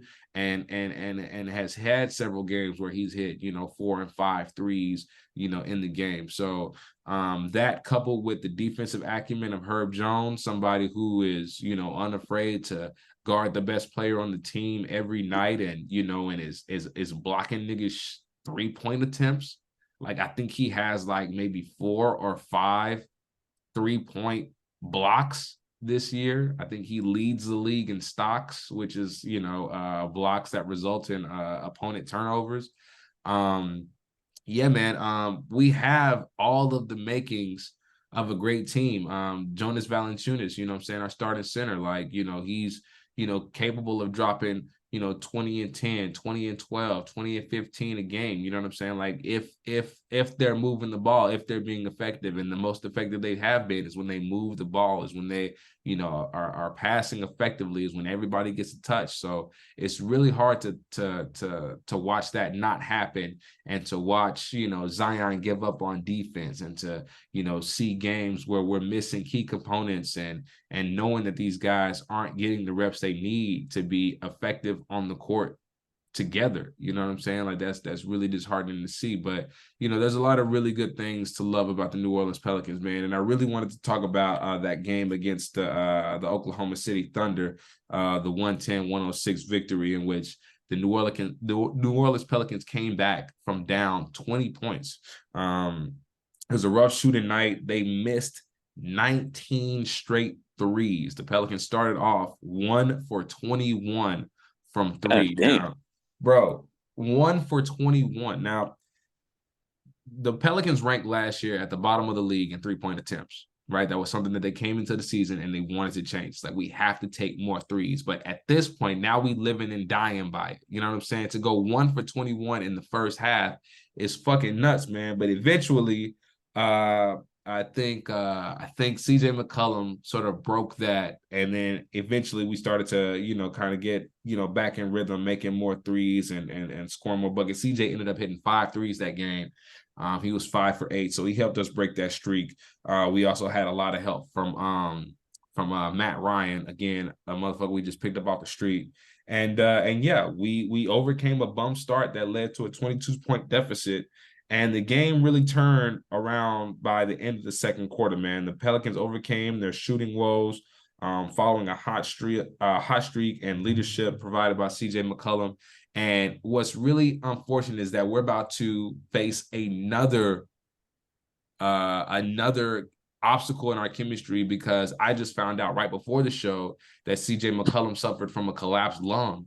And so we might lose him for another, 4 to 6 weeks behind that. And it was something he also suffered back in 2019 with the Blazers, and that kept him sidelined for 4 to 6 weeks. And so, again, those chemistry issues are just going to continue to pile up. The less and less reps these guys are able to have with each other, and regardless of the fanfare, regardless of the potential, the ceiling that these guys have, CJ McCollum has been the best player in a basketball player in the Pelicans uniform, for this season, for last season. He was the best player in the Pelicans uniform, last season and going into this one. So to lose him is definitely going to be, a shot to the fucking kneecaps. And hopefully, this is something he's able to overcome. He my age, man. So that's, he damn near 60 in NBA years. But yeah, hopefully, this doesn't spell disaster and we can finally get it together, as a team, man. That Thunder game was definitely a show of resilience. And it sucks because, like, it all happened without Brandon Ingram. And I'm of the firm belief that Brandon Ingram is the leader of this team. I firmly believe he could be the best player on the court at any point. Kevin Durant has gone on record saying that he takes stuff from his game, and he's sure that Brandon Ingram takes stuff from his game. And they, they really benefit from being, of a similar build and watching and admiring each other's game. But, health is just going to play such a critical role in this team's success or failures. And it's been the story for the last 4 or 5 years. I mean, this is year 5 for Zion, and we've seen him play 110 games, if that, you know what I mean? So,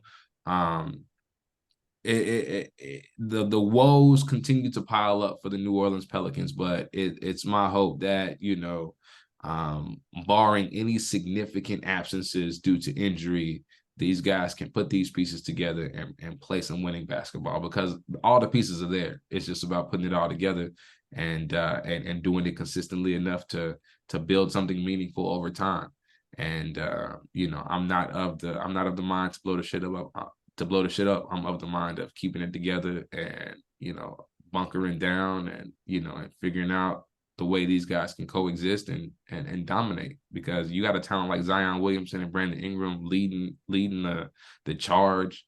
You got, a hell of a whole lot of weapons on offense and defense. You got leadership in CJ McCollum. Like, there's no reason this team shouldn't be at the top of the West, but here we are with the injury bug again. So hopefully it pans out well. Fuck the Thunder. They knocked us out the play-in last year, so I'm glad we got that dub. I'm glad they came back and and overcame those shooting woes and won that game. And yeah, man, we just gonna keep playing it by ear, and hopefully we can maintain some sort of health and ultimately build that chemistry up, because the Pelicans is coming, nigga. It's gonna be a problem for the league if they can stay healthy. Okay. I don't know about a problem for the league. Shut up. You a Celtics fan. That'll be a problem for the play-in. Shut up. I don't want to hear that. They were top of the West in December of last year. They're good. Hey, it's about how you end the year, not how you start the year. That's true, man. That's true. Maybe we'll get the play-in season cup. Maybe we'll get the in-season cup. How about that? We'll get the Vegas cup. All right, New York Knicks. Say it again. Get that participation trophy. You feel me? Get that quick little, you know what I'm saying, little $500,000 right quick. You know what I'm saying? Niggas play for something. Damn. If it ain't a championship, play for something. Shit. They look good doing it though. They debuted those voodoo joints, you know what I'm saying? Those black and lime green joints, you know what I'm saying? It was fire. They lost, but it was fire. No, Joe, the New York Knicks, what they looking like this week? This week they went 1-2 with a loss to the Cavs and the Bucks, and then a win over the Cavs. Yeah, man, they just need to get rid of Julius Randle. I think that's what it is, man. That nigga's terrible. I really would take the Thanasis over him right now. Damn. Yeah, for real. Would you take Kostas over him? You said what? You take Kostas over him? Kostas? I take Kostas. What's crazy is like before I realized you said the Thanasis, it sounded like you said the nastiest, and that's basically the same thing. No cap. The nastiest Antetokounmpo, nigga.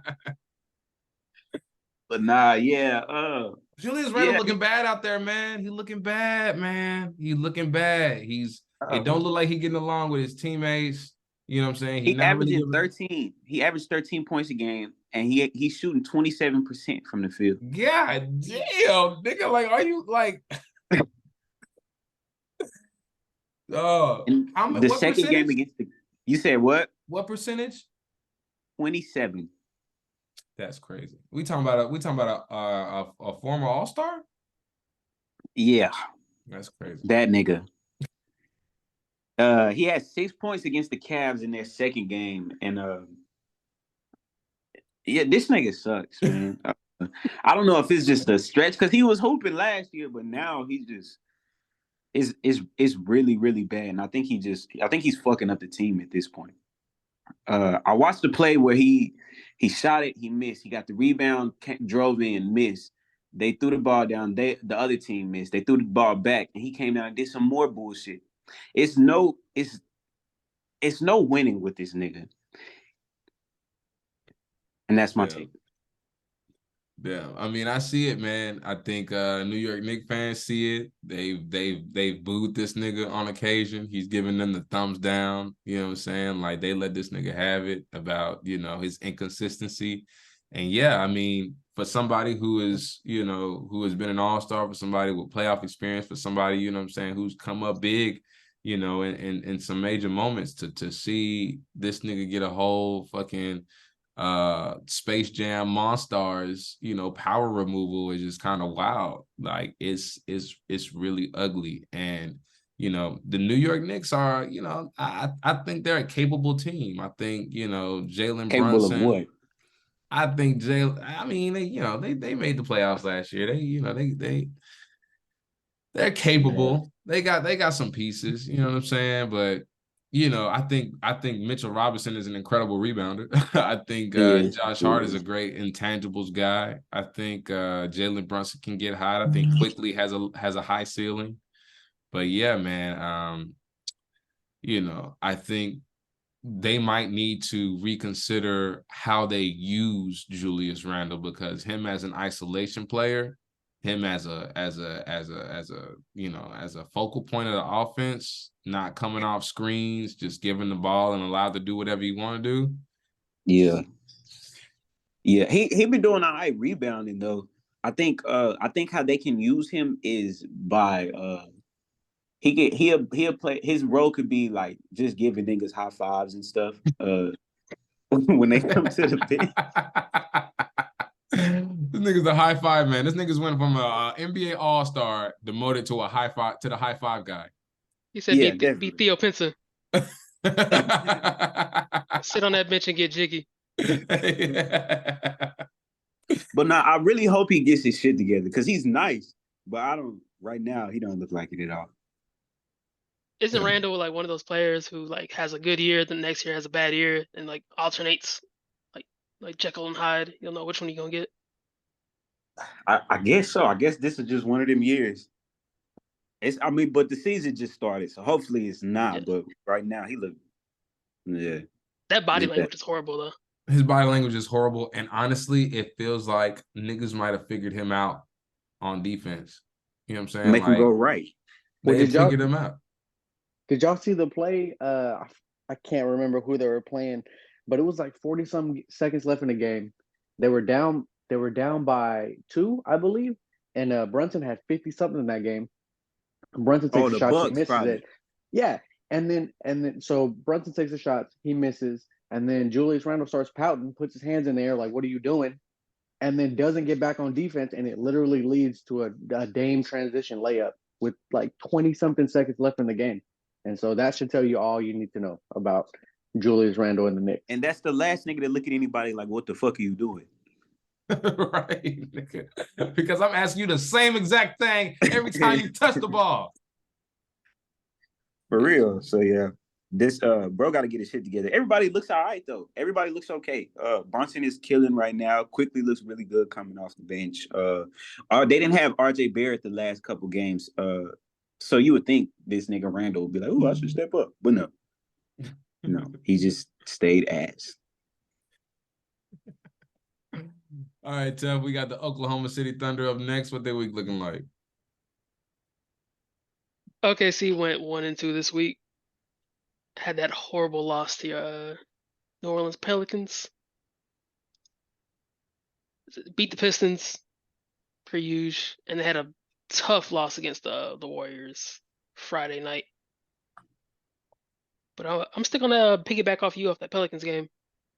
You said the Pelicans started 1 for 21 from 3.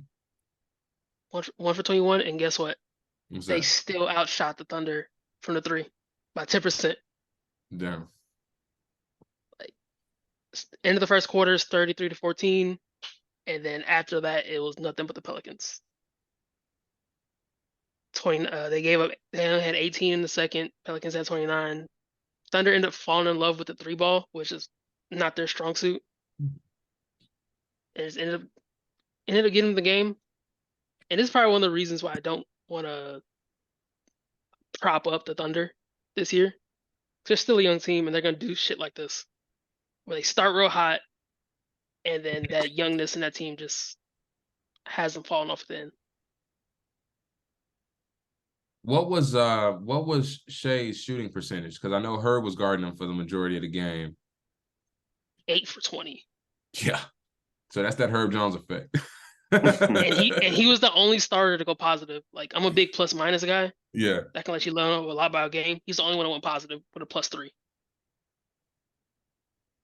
No, yeah. he I shot- mean, the Thunder started off like really hot. Like, it was concerning a little bit to begin with, just because, like, yeah, they started off really hot. You know, Chet was getting his. Giddey had a couple, really good plays. And they did a really good job of keeping Shea out of the game until the second half. But yeah, that collapse was, I mean, it was monumental for sure. I mean, that they ended the third quarter 33-14. You know what I'm saying? Like, the first quarter was 33-14 Thunder. It was looking bad. But then the Thunder didn't score but 18 points in the second quarter. And, the Pelicans pretty much just led from that point out.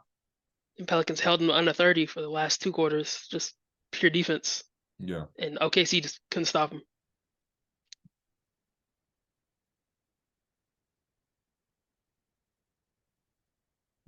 Shout out to them Pelicans, man. You know what I'm saying? I think that's a rivalry we're gonna have to keep an eye on, just because it matches up so well. I think Lou Dort is essentially y'all's Herb Jones, where we got Straight Jacket Herb Jones. Y'all got the Dorter Chamber and Lou Dort, and I thought that Chet was going to out athletic Jonas Valanciunas throughout the game. It was starting to look like that in the first quarter. But Jonas is a big fella, and and pretty much big bro Chet, for the remainder of the game. So I think we match up really well. And like I said, last year they kicked us out to play in. And so there's a lot of, kind of hurt feelings there. And again, this was a game that Brandon Ingram didn't play. And so we really relied heavily on, the heroics of CJ and Zion, and we got 19 from Jonas, and some contributions pretty much, through the whole whole team. So it was definitely a heroic one, and we'll be seeing the Thunder again, and I expect nothing but another fucking shootout. Yeah, definitely a matchup to keep an eye on. Hopefully against Pelicans team that's actually healthy. One day, one fucking day, bro. One day, hopefully. All right, what you got with the Magic? I see you got a highlight game against the Magic too. Yeah, the second meeting of them between the Lakers, I believe. Yeah. But they end up going 2-2 this week. It's even. Had their first matchup with the Lakers, a tough loss. Jalen Suggs was going through it towards the end. I think he was damn near crying. And that second game under the Lakers, just pure dominance. Anthony Black got his first start of the season. That was my pet cat out of the draft. Just all defense. Didn't shoot well, didn't score well, but gave them what they needed. They're missing really Cole Anthony. Mm-hmm. And it looks like they're missing too much. Goga Badazi stepped in with Wendell being out for the next 4 to 6 weeks. But Paolo finally had a good game. That was one thing I was worried about. He started off slow, thinking he might be experiencing a sophomore slump. He's had good back-to-back games where he's put up 20 plus. And if I told you Anthony Davis had 28 points, 7 blocks, and 13 rebounds, that he was their worst player on the floor, like, would you believe that? Crazy. The minus 24 on the court, where had it pulled up on and off. I think when LeBron's on the court, they are a plus 30. No, they're a plus 10, but when he's off the court, they're a minus 30. Damn. So that's why you see LeBron playing these high minutes, because team falls apart. And a team like the Atlanta Magic, who are going to run it, get stops, are going to take advantage of that. That's the same type of plus on-off that you see with Steph and the Warriors, which is the whole reason why we got Chris Paul. So that's kind of crazy. This nigga's damn near 40 and he got to still do this. Every night, it's the team. This is a Magic team that even the first matchup they're kind of struggling with, and they have less players now than they did then, and it was just a blowout. I think the Magic are one of those teams too. Man, it's just so much talent around the league now. But yeah, like, these unsuspecting, tough, young, just immensely talented teams. Like the Magic might have too much talent, especially at the guard position. Like they might have too much talent. They might have to round it out. But I mean, the Wagner, Banchero, now Anthony Black, Cole Anthony Suggs, you know what I'm saying? Like Wendell Carter, like, even, Jonathan Isaac, like starting to see, glimpses of him and what he's capable of. Like, that's hey, this probably a stupid ass question, but them two niggas related, right? Who? Franz Wagner and Mo Wagner? Yeah. Yeah. Them niggas play really good together. They play really, really fucking good together. I did see one play where Franz looked off his brother to take a midi. You got to sometimes, bro. Hey, man. Mo was wide open on the three. He just Like, nah, I took a got it. midi. He ended up making it though, which is good. But Nah, I Franz a found that funny. dog. I like that nigga. He didn't shoot too well. Took 28 shots, made 12. It's not terrible. Just he was a work starter. I've been looked up by Rick before. Ain't you know what I'm saying? Ain't nothing to it. Charge to the game. And get the ball in the next possession. Yeah, but it's good to see Paolo finally getting into gear. Like I thought he was gonna start off hot. That's why I made that dumb trade at the beginning of the fantasy league. Mm-hmm. But he's finally starting to get it. Hopefully, this production can turn into more wins. Hell yeah. Oh man, I want to see the Magic do well, man. They, they got some of the coldest city editions. They got fucking dragon scales on them hoes. And yeah, man. I mean, young team, lots of talent, and seem to be a lot more disciplined and cohesive than a lot of the other young teams, right? So, I think we can expect we can have some reasonable expectations for the Magic and be pleasantly surprised with how they do this year. Yeah, most definitely. No Joe, still processing. 76 is looking like. My bad. So 76ers, we went 3-0 this week. Give me 1 second.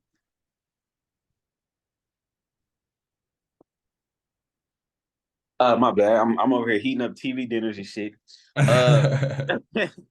So yeah, they went 3-0 this week with a win over the Blazers, the Raptors, and the Suns. And like I said last week, man, Maxey and Embiid is their top 5 duo in the league right now, man. Maxey averaging 26, Embiid averaging 29, and these niggas are good, man. That's all I can really say. These niggas are good. I can't wait to see them against the Celtics. I think they play Wednesday. And yeah, I just want to see how they look against them. I really have high hopes for the 76ers. I think these niggas can really go all the way. No, Joe, I'm gonna let you in on a little secret. I can tell the future. That's gonna be an L for y'all. So All right, we gonna see. Hey man, Tyrese Maxey is taking the assignment, man, and is putting up incredible numbers, man. He's really showing himself to be like ready for that role, bro. And I don't know. I've always felt like, the Sixers, just needed one more thing. You know what I'm saying? Like, well, they were missing, just one significant enough piece to like, to overcome the crying face meme, the Joel Embiid crying face meme, man. And Maxey might be the guy, man. They put the keys in his hands, and he's not disappointed. So I'm excited to see him continue to develop, man, and like really carve out, his role in that, in that Philadelphia chemistry. Oh, definitely. We got next the Suns. Gabe, talk about it. Yeah, man. So before I get started, one thing I really like that the NBA is doing these back-to-backs where like a team will play each other 2 times in 3 days or whatever. So that's kind of what happened this week, man. The Suns, let me see, what did we do this week? Suns only went 0-3 this week, actually. So and they're sitting at 2-4 for the year so far. Here's the thing, man. It's hard to judge this team because Book barely came back in the second game against the Spurs, and they still haven't had Beal. So we still haven't been able to see this team whole. And KD has been like putting the team on his back. So it's hard to do a long-term kind of outlook for them. But the big thing that I'm seeing is that, again, like, I don't like the idea of KD playing as many minutes as he is, similar to like what we were talking about earlier with LeBron. The defense is an issue, especially like late crunch time defense is a problem. And frankly, I think Jusuf Nurkic is pretty underwhelming, so much so that he should probably come off the bench because he's an offensive player and they got him kind of roaming around trying to play defensive. I think they should probably start Eubanks because I think they're starting to recognize that too. Eubanks is Yeah, getting a because little bit more burn. well, yeah, because in the two games against the Spurs, they played back to back. Like he had some really good blocks, like not weak side blocks. I mean, like on the ball, contesting at the rim blocks, and that's what this team needs because they don't have a lot of defense. But uh, they played the Spurs twice, and that's kind of what I want to highlight. I'm not going to go in depth on both games, but first game was 115-114, which was a loss in OT, and that it's one of them things again. Like KD was playing on his own, so it's like he can only do but so much, right? And again, it just comes down to late game execution for that team. Like it kind of just becomes give it to KD at the top of the key, everybody clear out. He drives and kicks, they move it around, and then they live with the results. But the the one that was the most surprising was the second game, man. They ended up losing that game 132-121. And San Antonio almost led wire to wire. They were down by as many as 27 points. Hey, talk about my And, boy. oh, you talking about Wemby? Yes, sir. Yeah. Hey, look. Here's the thing. He's not like he's not second coming. He's not an automatic Hall of Famer, but he looks really, really nice. He looks like he's going to be very difficult to stop. Again, like the Suns don't really have a good defense, and I think we knew that coming into the year. But it's been surprising how easy it's been for teams to be able to score. I think there was a point. I will give the Suns credit though. In that game, they were down by 27 in the middle of the second quarter. They fought their way all the way back. They never led the game, but they tied it up with about 4 minutes left. And I'm watching this game and I'm thinking, oh shit, here it goes. Like KD's about to take over. They go. Wemby, I think, scores 8 of the Spurs' next 10 points. Phoenix is outscored 10-0. They only had, I think, 4 points or 6 points in the last 4 minutes of the game. And so that goes to show you how inept that offense can become. And that's with Book kind of going off and going crazy that day. So I'm not going to say it's panic mode. I'm not going to say that it's something that they need to, they don't need to blow it up. I know that's like my favorite thing to say, but I think they've got some things to work on. I think they're saying that Beal is still going to miss like another week or so. The good thing is Book is back, but Suns are sitting at 2-4, so they're definitely not in a place. They're not as bad as the Grizzlies, and so that's a plus. But yeah, man, Suns are looking nice. Offense is still rolling, so the offense looks great when they're moving the ball. And when Book came back and Book was running point, he was making crisp passes. So I think they can do it with KD and Book, but they can't do it with like KD and Beal. Like Book has to be there. They can miss Beal, but they can't miss Book. It's not going to happen without Booker. Didn't Booker re-injure his leg? If he did, I didn't catch that, but I'm not surprised. Like they got 3 guys who are all injury prone. Came back from an ankle sprain. Yeah, he did. He came back that game and got hurt again that game. Went from an ankle sprain to a sore calf. So he's gonna be missing some more time. The game. Yeah, he's missing next 2 games, I think. Yeah, man. This was what I think everybody's concern was with the Suns when they created this, like when they got the new owner and the owner decided to spend all kinds of money and said, fuck the second apron. And he brought everybody in. They got 3 guys who are all injury prone. And so this is kind of what can happen. So we'll see if they can all get healthy. I think the Suns can be a top 3-4 team in the West, but if this is the way the whole season's going to go, they're going to be fighting for that like 6-7 seed. So we'll see. Right on, man. Up next we have the Portland Trail Blazers. Rick, how the Blazers doing this week? Hey, I will say Shaedon Sharpe has been looking nice. Oh yeah, he's continued 100%. To improve from last year. What's up? What you got for me? These niggas went 3-0 this week, so tired. They're 3-3 now, so it looks like they on the upside. You know what I'm saying? But they bringing that shit together. Like I said, they don't miss Dame one bit. You know what I'm saying? And I like to see what they do for the rest of the season. Scoot's been out. I think he's missed the last 2 games due to injury. And like Teflon just mentioned, man, he still have, Shaden Sharp as as a really capable guard option, somebody who can, is Anthony Simons playing? He's still out. Yeah, He's he's still still out out. too. He's still Hey, out. they He's So gonna be still out for a managed to beat. while. that's too bad because, like, yeah, he was Dame's protege, and I could definitely see him, taking on that one role. You know what I mean? Especially like having both him and Scoot, kind of sharing that backcourt.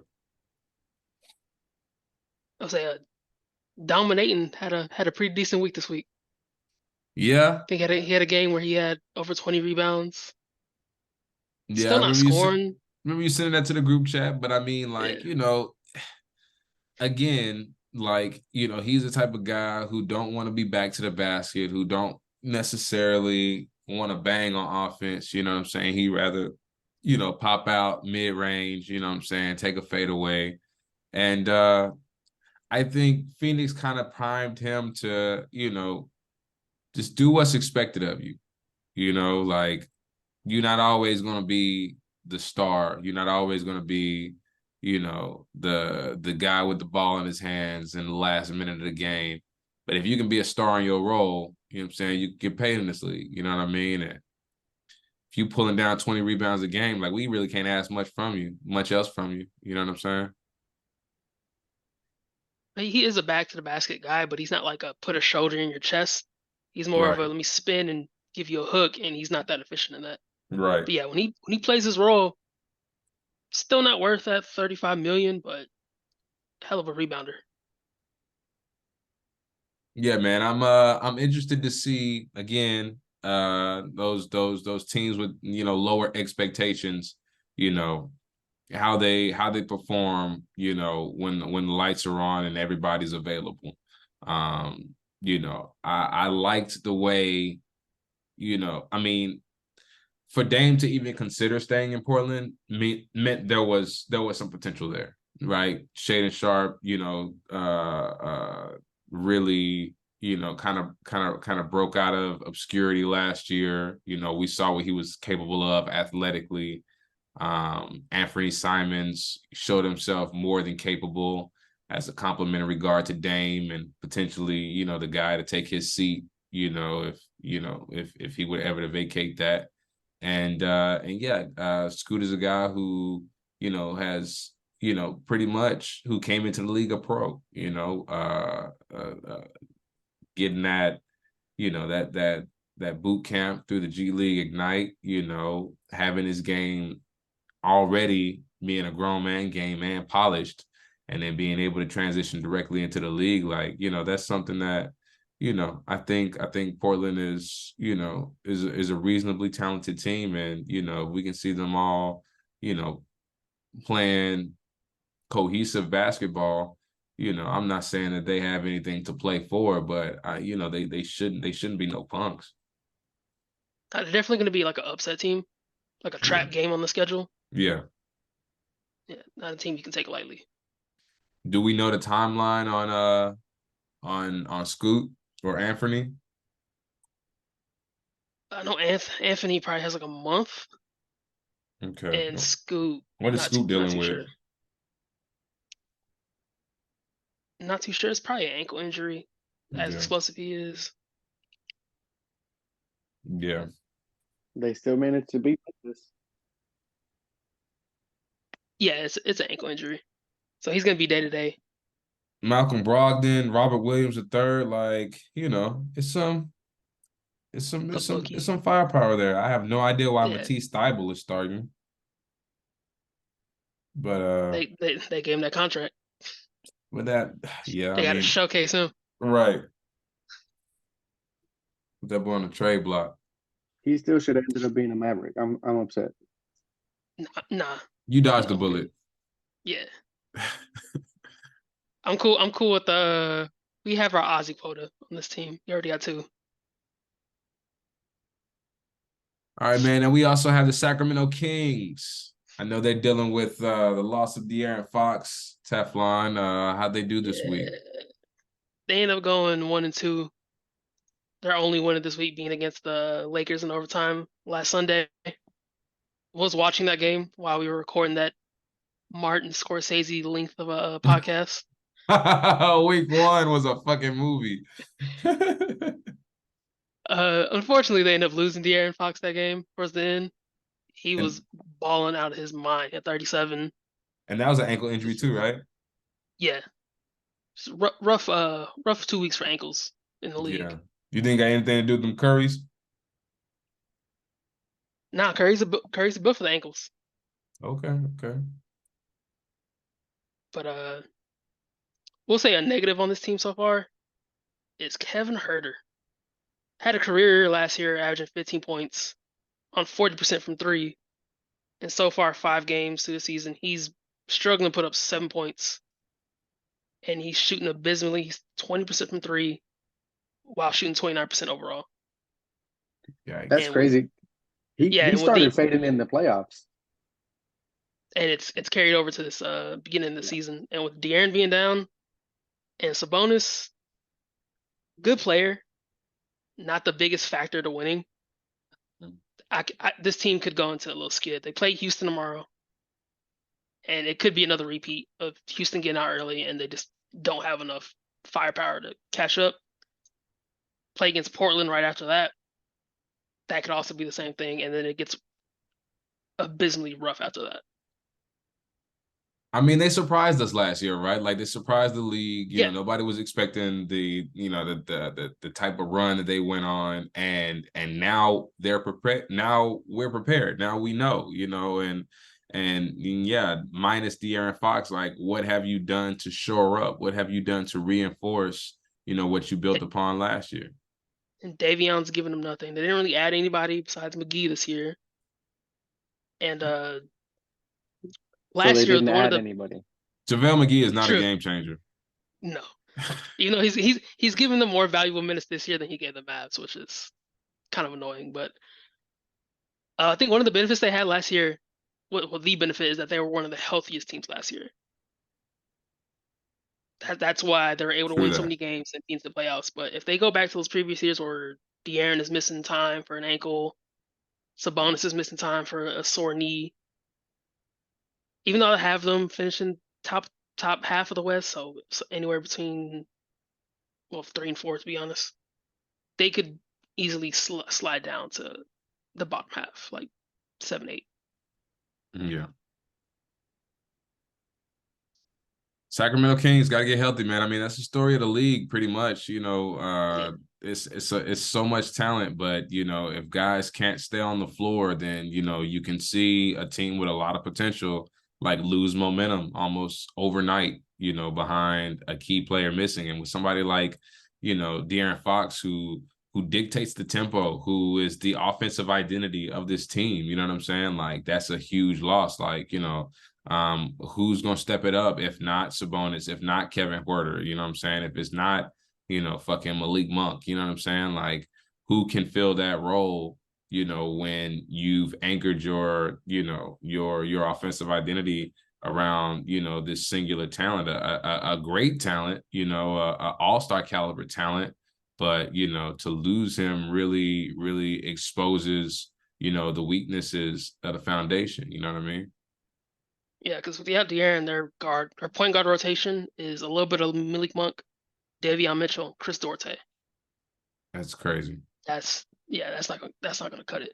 No. And Malik can get hot, but he's nobody's starting guard. He's averaging 15, which is great. Yeah.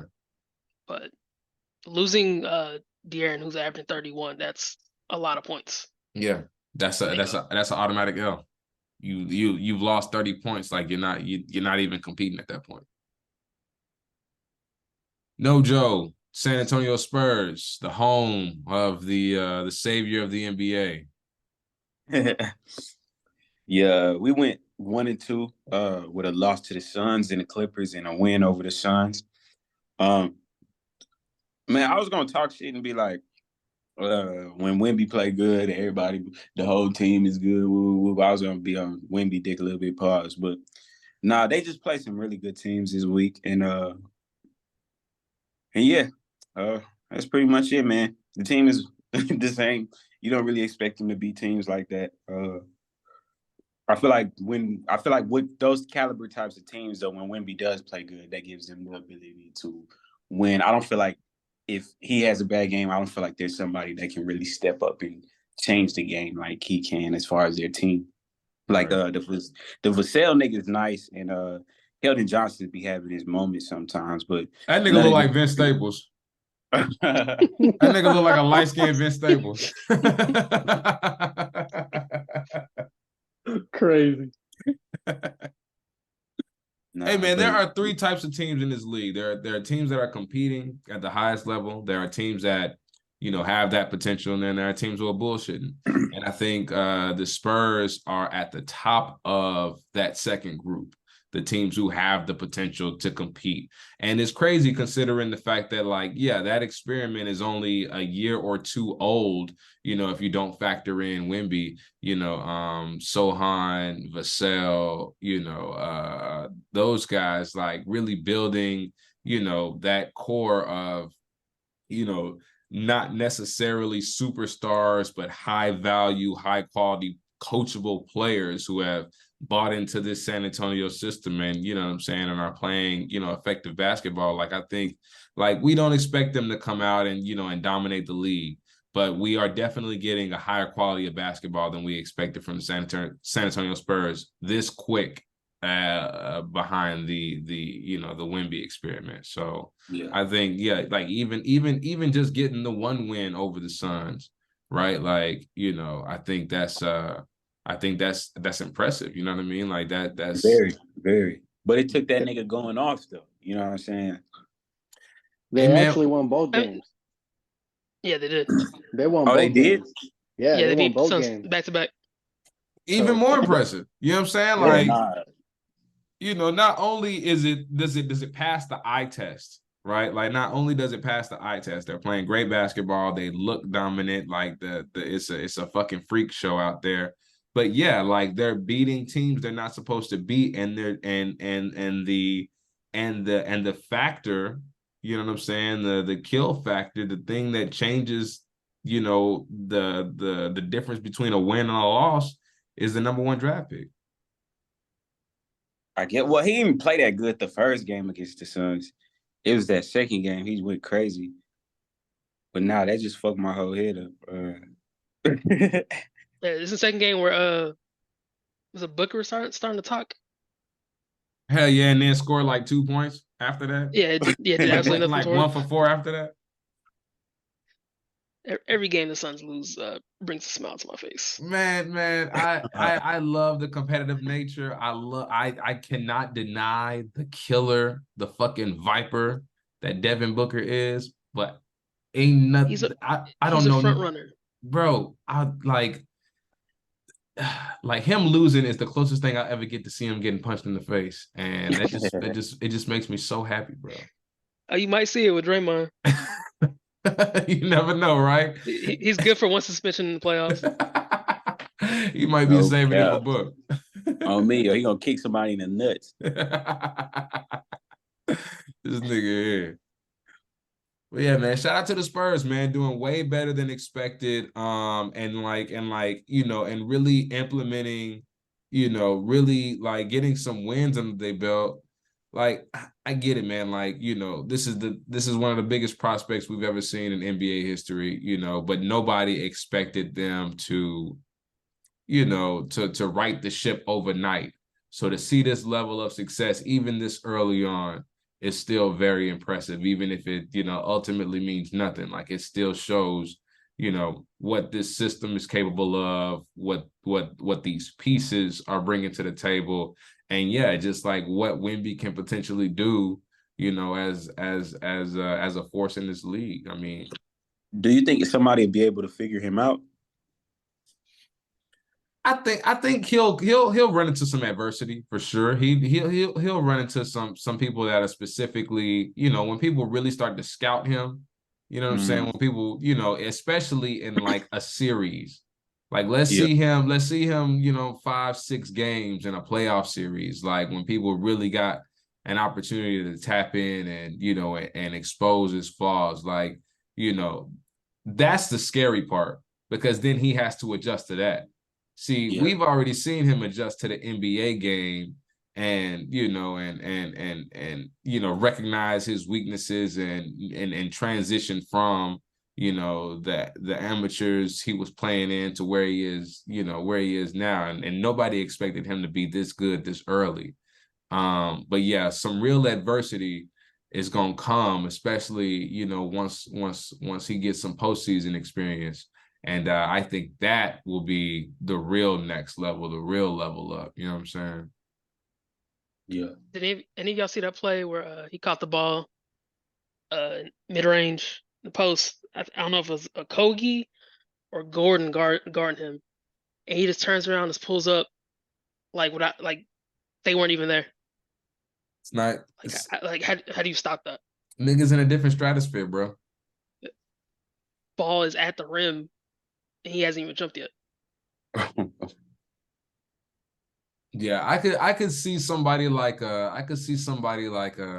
and it's hard to even say, man, because like he just has, so much length on everybody else. But like, yeah, somebody like a Jay Crowder or like a PJ Tucker given that assignment and kind of learning to swipe the ball low, you know what I'm saying, or catch the ball when it's at eye length. But at the same time, like, that's a strategy they would employ against somebody like a KD or a Joker, not somebody 7 foot fucking 6.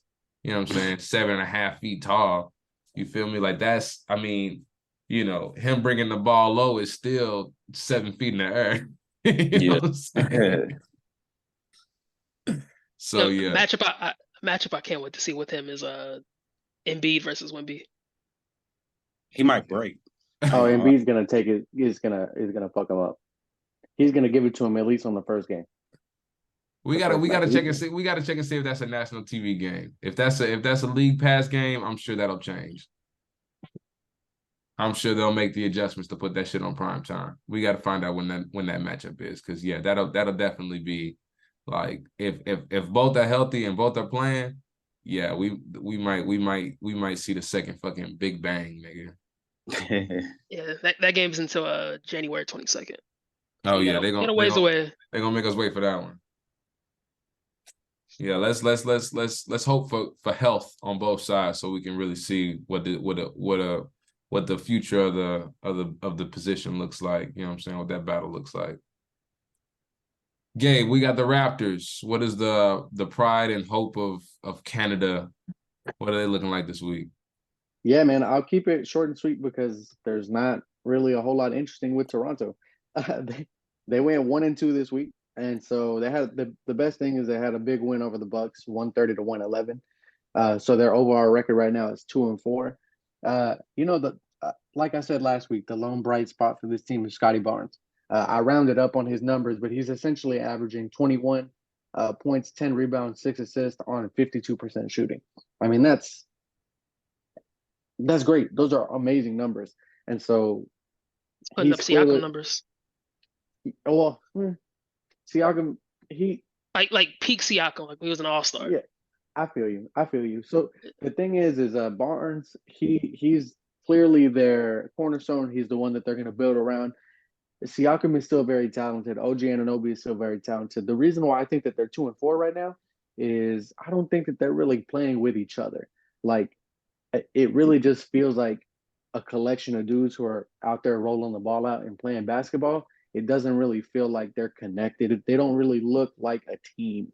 It doesn't look cohesive, right? And they have Dennis Schroeder as their starting point guard. And so that's never going to be good. But Toronto, the thing is as long as they got Barnes and he's playing the way he's playing and Siakam and Anunoby are out there, I mean, just off sheer talent alone, they're going to be competitive in a lot of games. But I think in the long run, this team isn't going to do much more than maybe 35, 40 games at that if they stay together. And there's a really, really, really good chance that one of Anunoby or Siakam, if not both, get traded by the deadline because, again, it's kind of the same thing with the Bulls, right? We talked about like being in purgatory, being in that middle of the pack. It's not going to get you anywhere. So we'll see what happens, man. But Toronto 1-2 this week, 2-4 overall. Scotty Barnes is amazing. He's probably he could end up being an all-star this year. So we'll see, man. But Toronto's definitely they got some work ahead of them, but we'll see what happens. Toronto is like a boy band consisting of all niggas who sang backup, and like now all these niggas are competing to be the lead singer. It's like exactly, yeah.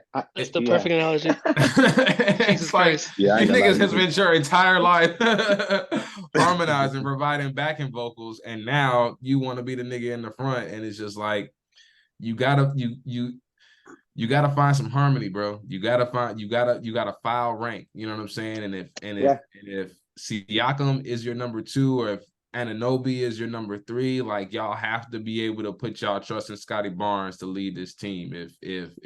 If Dennis Schroeder is going to be the floor general and he's going to play point guard and he's going to be your team's point guard, then he has to, compromise some of the heroics. He's got to compromise the chip on his shoulder and like allow this team to be a team, allow these guys to get theirs when and where they can, because like otherwise, you niggas just competing for solos.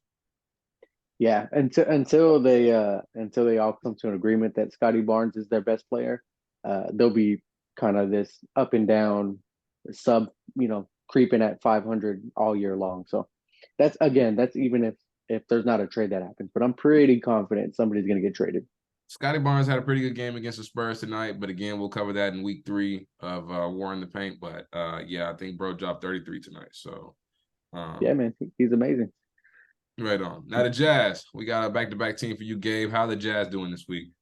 So the Jazz didn't fare much better. They went 1-3 this week, so they're down to 2-5 on the year. But the difference between Utah and Toronto is Utah is a significantly younger team with a lot lower expectations, and so again, they're a young team. They're scrappy. They don't quit. They have an amazing coach, and so I don't think that we're gonna see them do quite as well as they did last year, where they were essentially like creeping at that 7, 8, 9 range before they decided to pack it in and tank really hard.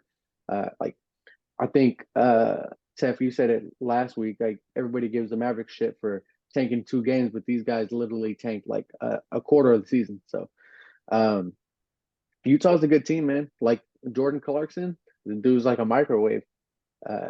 He's such an amazing scorer, and so I don't know if they're going to make any moves or anything, but Utah's a nice, fun, young team to watch. I don't really see them doing too much this year moving forward. But again, 2-5, if as long as they're showing some progression and they're giving their young guys like Agbaji and, Walker Kessler continues to develop and show off that 3-pointer, and Lauri Markkanen is still consistent, showing that he's a number 1 or at least like a solid number 2, I think they're moving in the right direction. So while Utah isn't winning a lot of games, they're competitive in most of their games, because the loss against the Magic was 115-113. And so the Jazz will be in every game. They just may not win as many games as some of these veteran teams, but I'm much more hopeful about Utah's outlook in the future than I am Toronto and some of these other young teams or these teams that are underperforming. You think they have a sort of a consistent enough vision about where the team is going in order to retain their superstars or the few stars that they have? Well, I mean, so they got Danny Ainge as their GM, and Danny Ainge is essentially responsible for building the current before this year, he's essentially responsible for building the Boston Celtics. I mean, he's the one who engineered the trade with the Nets all those years ago that ended up turning into Jaylen Brown, and he's the one who made the draft day trade where he traded Fultz for Jason Tatum. So I mean, and this is the guy who they have running that organization, and they got like a treasure chest of picks. So I think they're going to be able to do it. I mean, Utah is like a small to mid-market team, so I don't know if they're going to be able to attract free agents, but I think they'll be able to keep the guys that they draft for sure. So. All right, and last but not least, we have the unserious Washington goofball ass Wizards. Rick, how is the Jordan Poole, Kyle Kuzma show going? Well, so the Wizards are they're only sitting at 1-3 so far this year, and I think that's Yeah, what. they've only played 4 games. Yeah, I don't know what's up with their schedule. Their schedule's a little weird, but yeah, man. I mean, I don't know who expected much out of the Wizards other than that ridiculous ass shit where they threw an alley-oop down 20. Like, bro, they Or got to be or stopped. the They or got to the be stopped. Jordan Poole taking a Steph Curry 3. Yeah, and then trying to turn it. Oh, Bro, yeah. I mean, talk about a was it team. Go ahead. the game against the Celtics where he starts driving, stops, starts walking back to the 3, and just pulls up, and Yeah. Porzingis just swats it out. Yeah, man. Talk about a team going nowhere. Like, Yeah. So the thing is, though, who does look really good though is their rookie Bilal Koulibaly, who was actually Victor Wembanyama's teammate when they played in the French league. So he actually looks really good. Like that dude, he is versatile. He can play defense. He's a good shooter, and so he's like literally the lowly bright spot of that team. Because I mean, if you're telling me that you're going to build around Jordan Poole, Kyle Kuzma, you're not building around much. Let me see. Koulibaly on the year, he's only averaging 5 points, 3 rebounds, and 2 assists, but that's in very limited minutes. And so, in the time that he has gotten show or he's gotten PT, he's looking solid. I'd say another bright spot would be Deni Avdija. He's raised his points from 9 to almost 14 a game.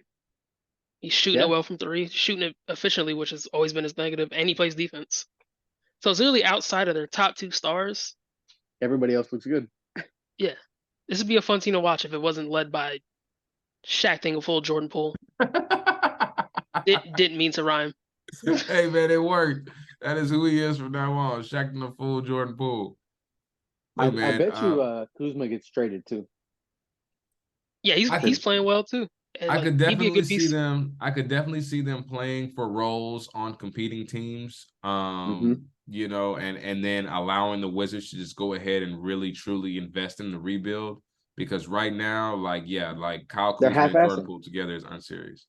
They're half-assing their rebuild, and this is the same thing that they did with John Wall and Bradley Beal. Like you would think that they would know. Like they're literally following the same script.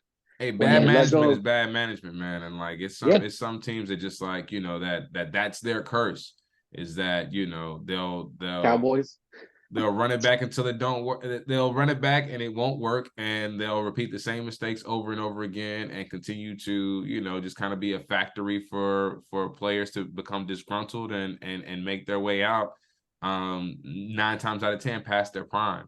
And so, I think like, you know, there's a bright future for Jordan Poole. I think there's a bright future potentially for Kyle Kuzma, but I think they're also having to. It's not that team, and they're having to like eat crow a little bit. Like Kyle Kuzma, you know what I'm saying, won a chip in 2020 and, you know, and walked out of there thinking he was big shit, like thinking he could run his own team. You know, Jordan Poole, you know, felt like he was big shit, won a championship with the Warriors, felt like his legacy is sealed. And, you know, and you know, but, you know, it's something to say about the systems that, that put you in positions to win.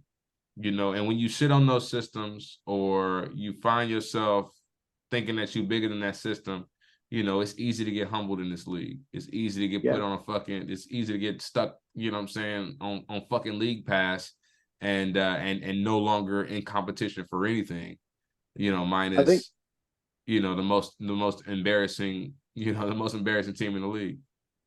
I think the other thing, one of the positive things outside of like Avdija and Koulibaly, the Wizards have one of the most loyal fan bases ever. They still got people. They still have fans showing up. Like that's still a city that wants to win. That's still a basketball city. It has rich history because like them Gilbert Arenas, Larry Hughes days Wizards, Antoine Jameson Wizards, like those were fun to watch. Yeah. And so, you know, I feel like the basketball culture is there. Just their management doesn't know how to build a winner. Bro, do you know they're adding like sections with tables in the arena to get people to do like bottle service at the games? That's crazy. Bro, that like it's really a party. Jordan Poole's about to average 30 a game. That's gonna be the thing to turn them around, bro. Is fucking bottle girls and fucking sections, nigga. Say that the worst thing about this team is that, especially during the Bradley Beal time, past few years, they were never like bad to like get a chance at #1 pick. They were just mediocre. Yeah. Right, and that's what That's they the are right worst. It's the worst place to be. now, and they're mediocre There's right no now. growth. There's zero chance to rebuild because, like, yeah, you're not committed to the tank, and yeah, like, you know, you living in that purgatory that's, you know, that isn't valuable come draft time. It isn't valuable come trade deadline. Like, you know, sorry, And was they it end Free up Tyus Jones. Free Tyus Jones. free Tyus Yeah. Jones? Yeah, he needs to be on a competing team for sure. He might be their most valuable player in the trade market. Real life. 100%. Memphis misses him. Oh yeah. Oh yeah. I bet they take him over Marcus Smart 10 times over right now. Mm-hmm. But that is all, gentlemen. We have covered all 30 teams, week 2 of the NBA. It's been a pleasure. All of these teams are, you know, continue to provide some of the most entertaining basketball we've seen over the last few years of being fans of the NBA, man. And, you know, the season is just only going to get, you know, more intense and more entertaining as we move forward. The in-season tournament is in full stride. We'll begin to see more in-season tournament games as the month goes on Tuesdays and Fridays. So I look forward to those Color Splash Pro-Am courts and those City Edition jerseys. And more people complaining about, you know, the NBA trying to innovate, man. I'm a big proponent of the in-season tournament, and I love, you know, kind of the extra incentive it brings. And I want people to be just as obsessed about professional basketball as I am. So hopefully, you know, it continues, you know, successfully, and it's something that that the NBA will implement for years moving forward. But yeah, until next week, on behalf of our hosts, Gabe, Teflon, Nojo, and Ricky Blue, I'm Rodney Blue. This has been week 2 of War in the Paint. You make sure you follow us on all social media at War in the Paint. You leave a 5-star review on Spotify so people can find us a little bit more easier. And yeah, man, let's keep enjoying basketball, keep watching these games, and we'll tap in next week with how our teams are doing. Great job this week, gentlemen.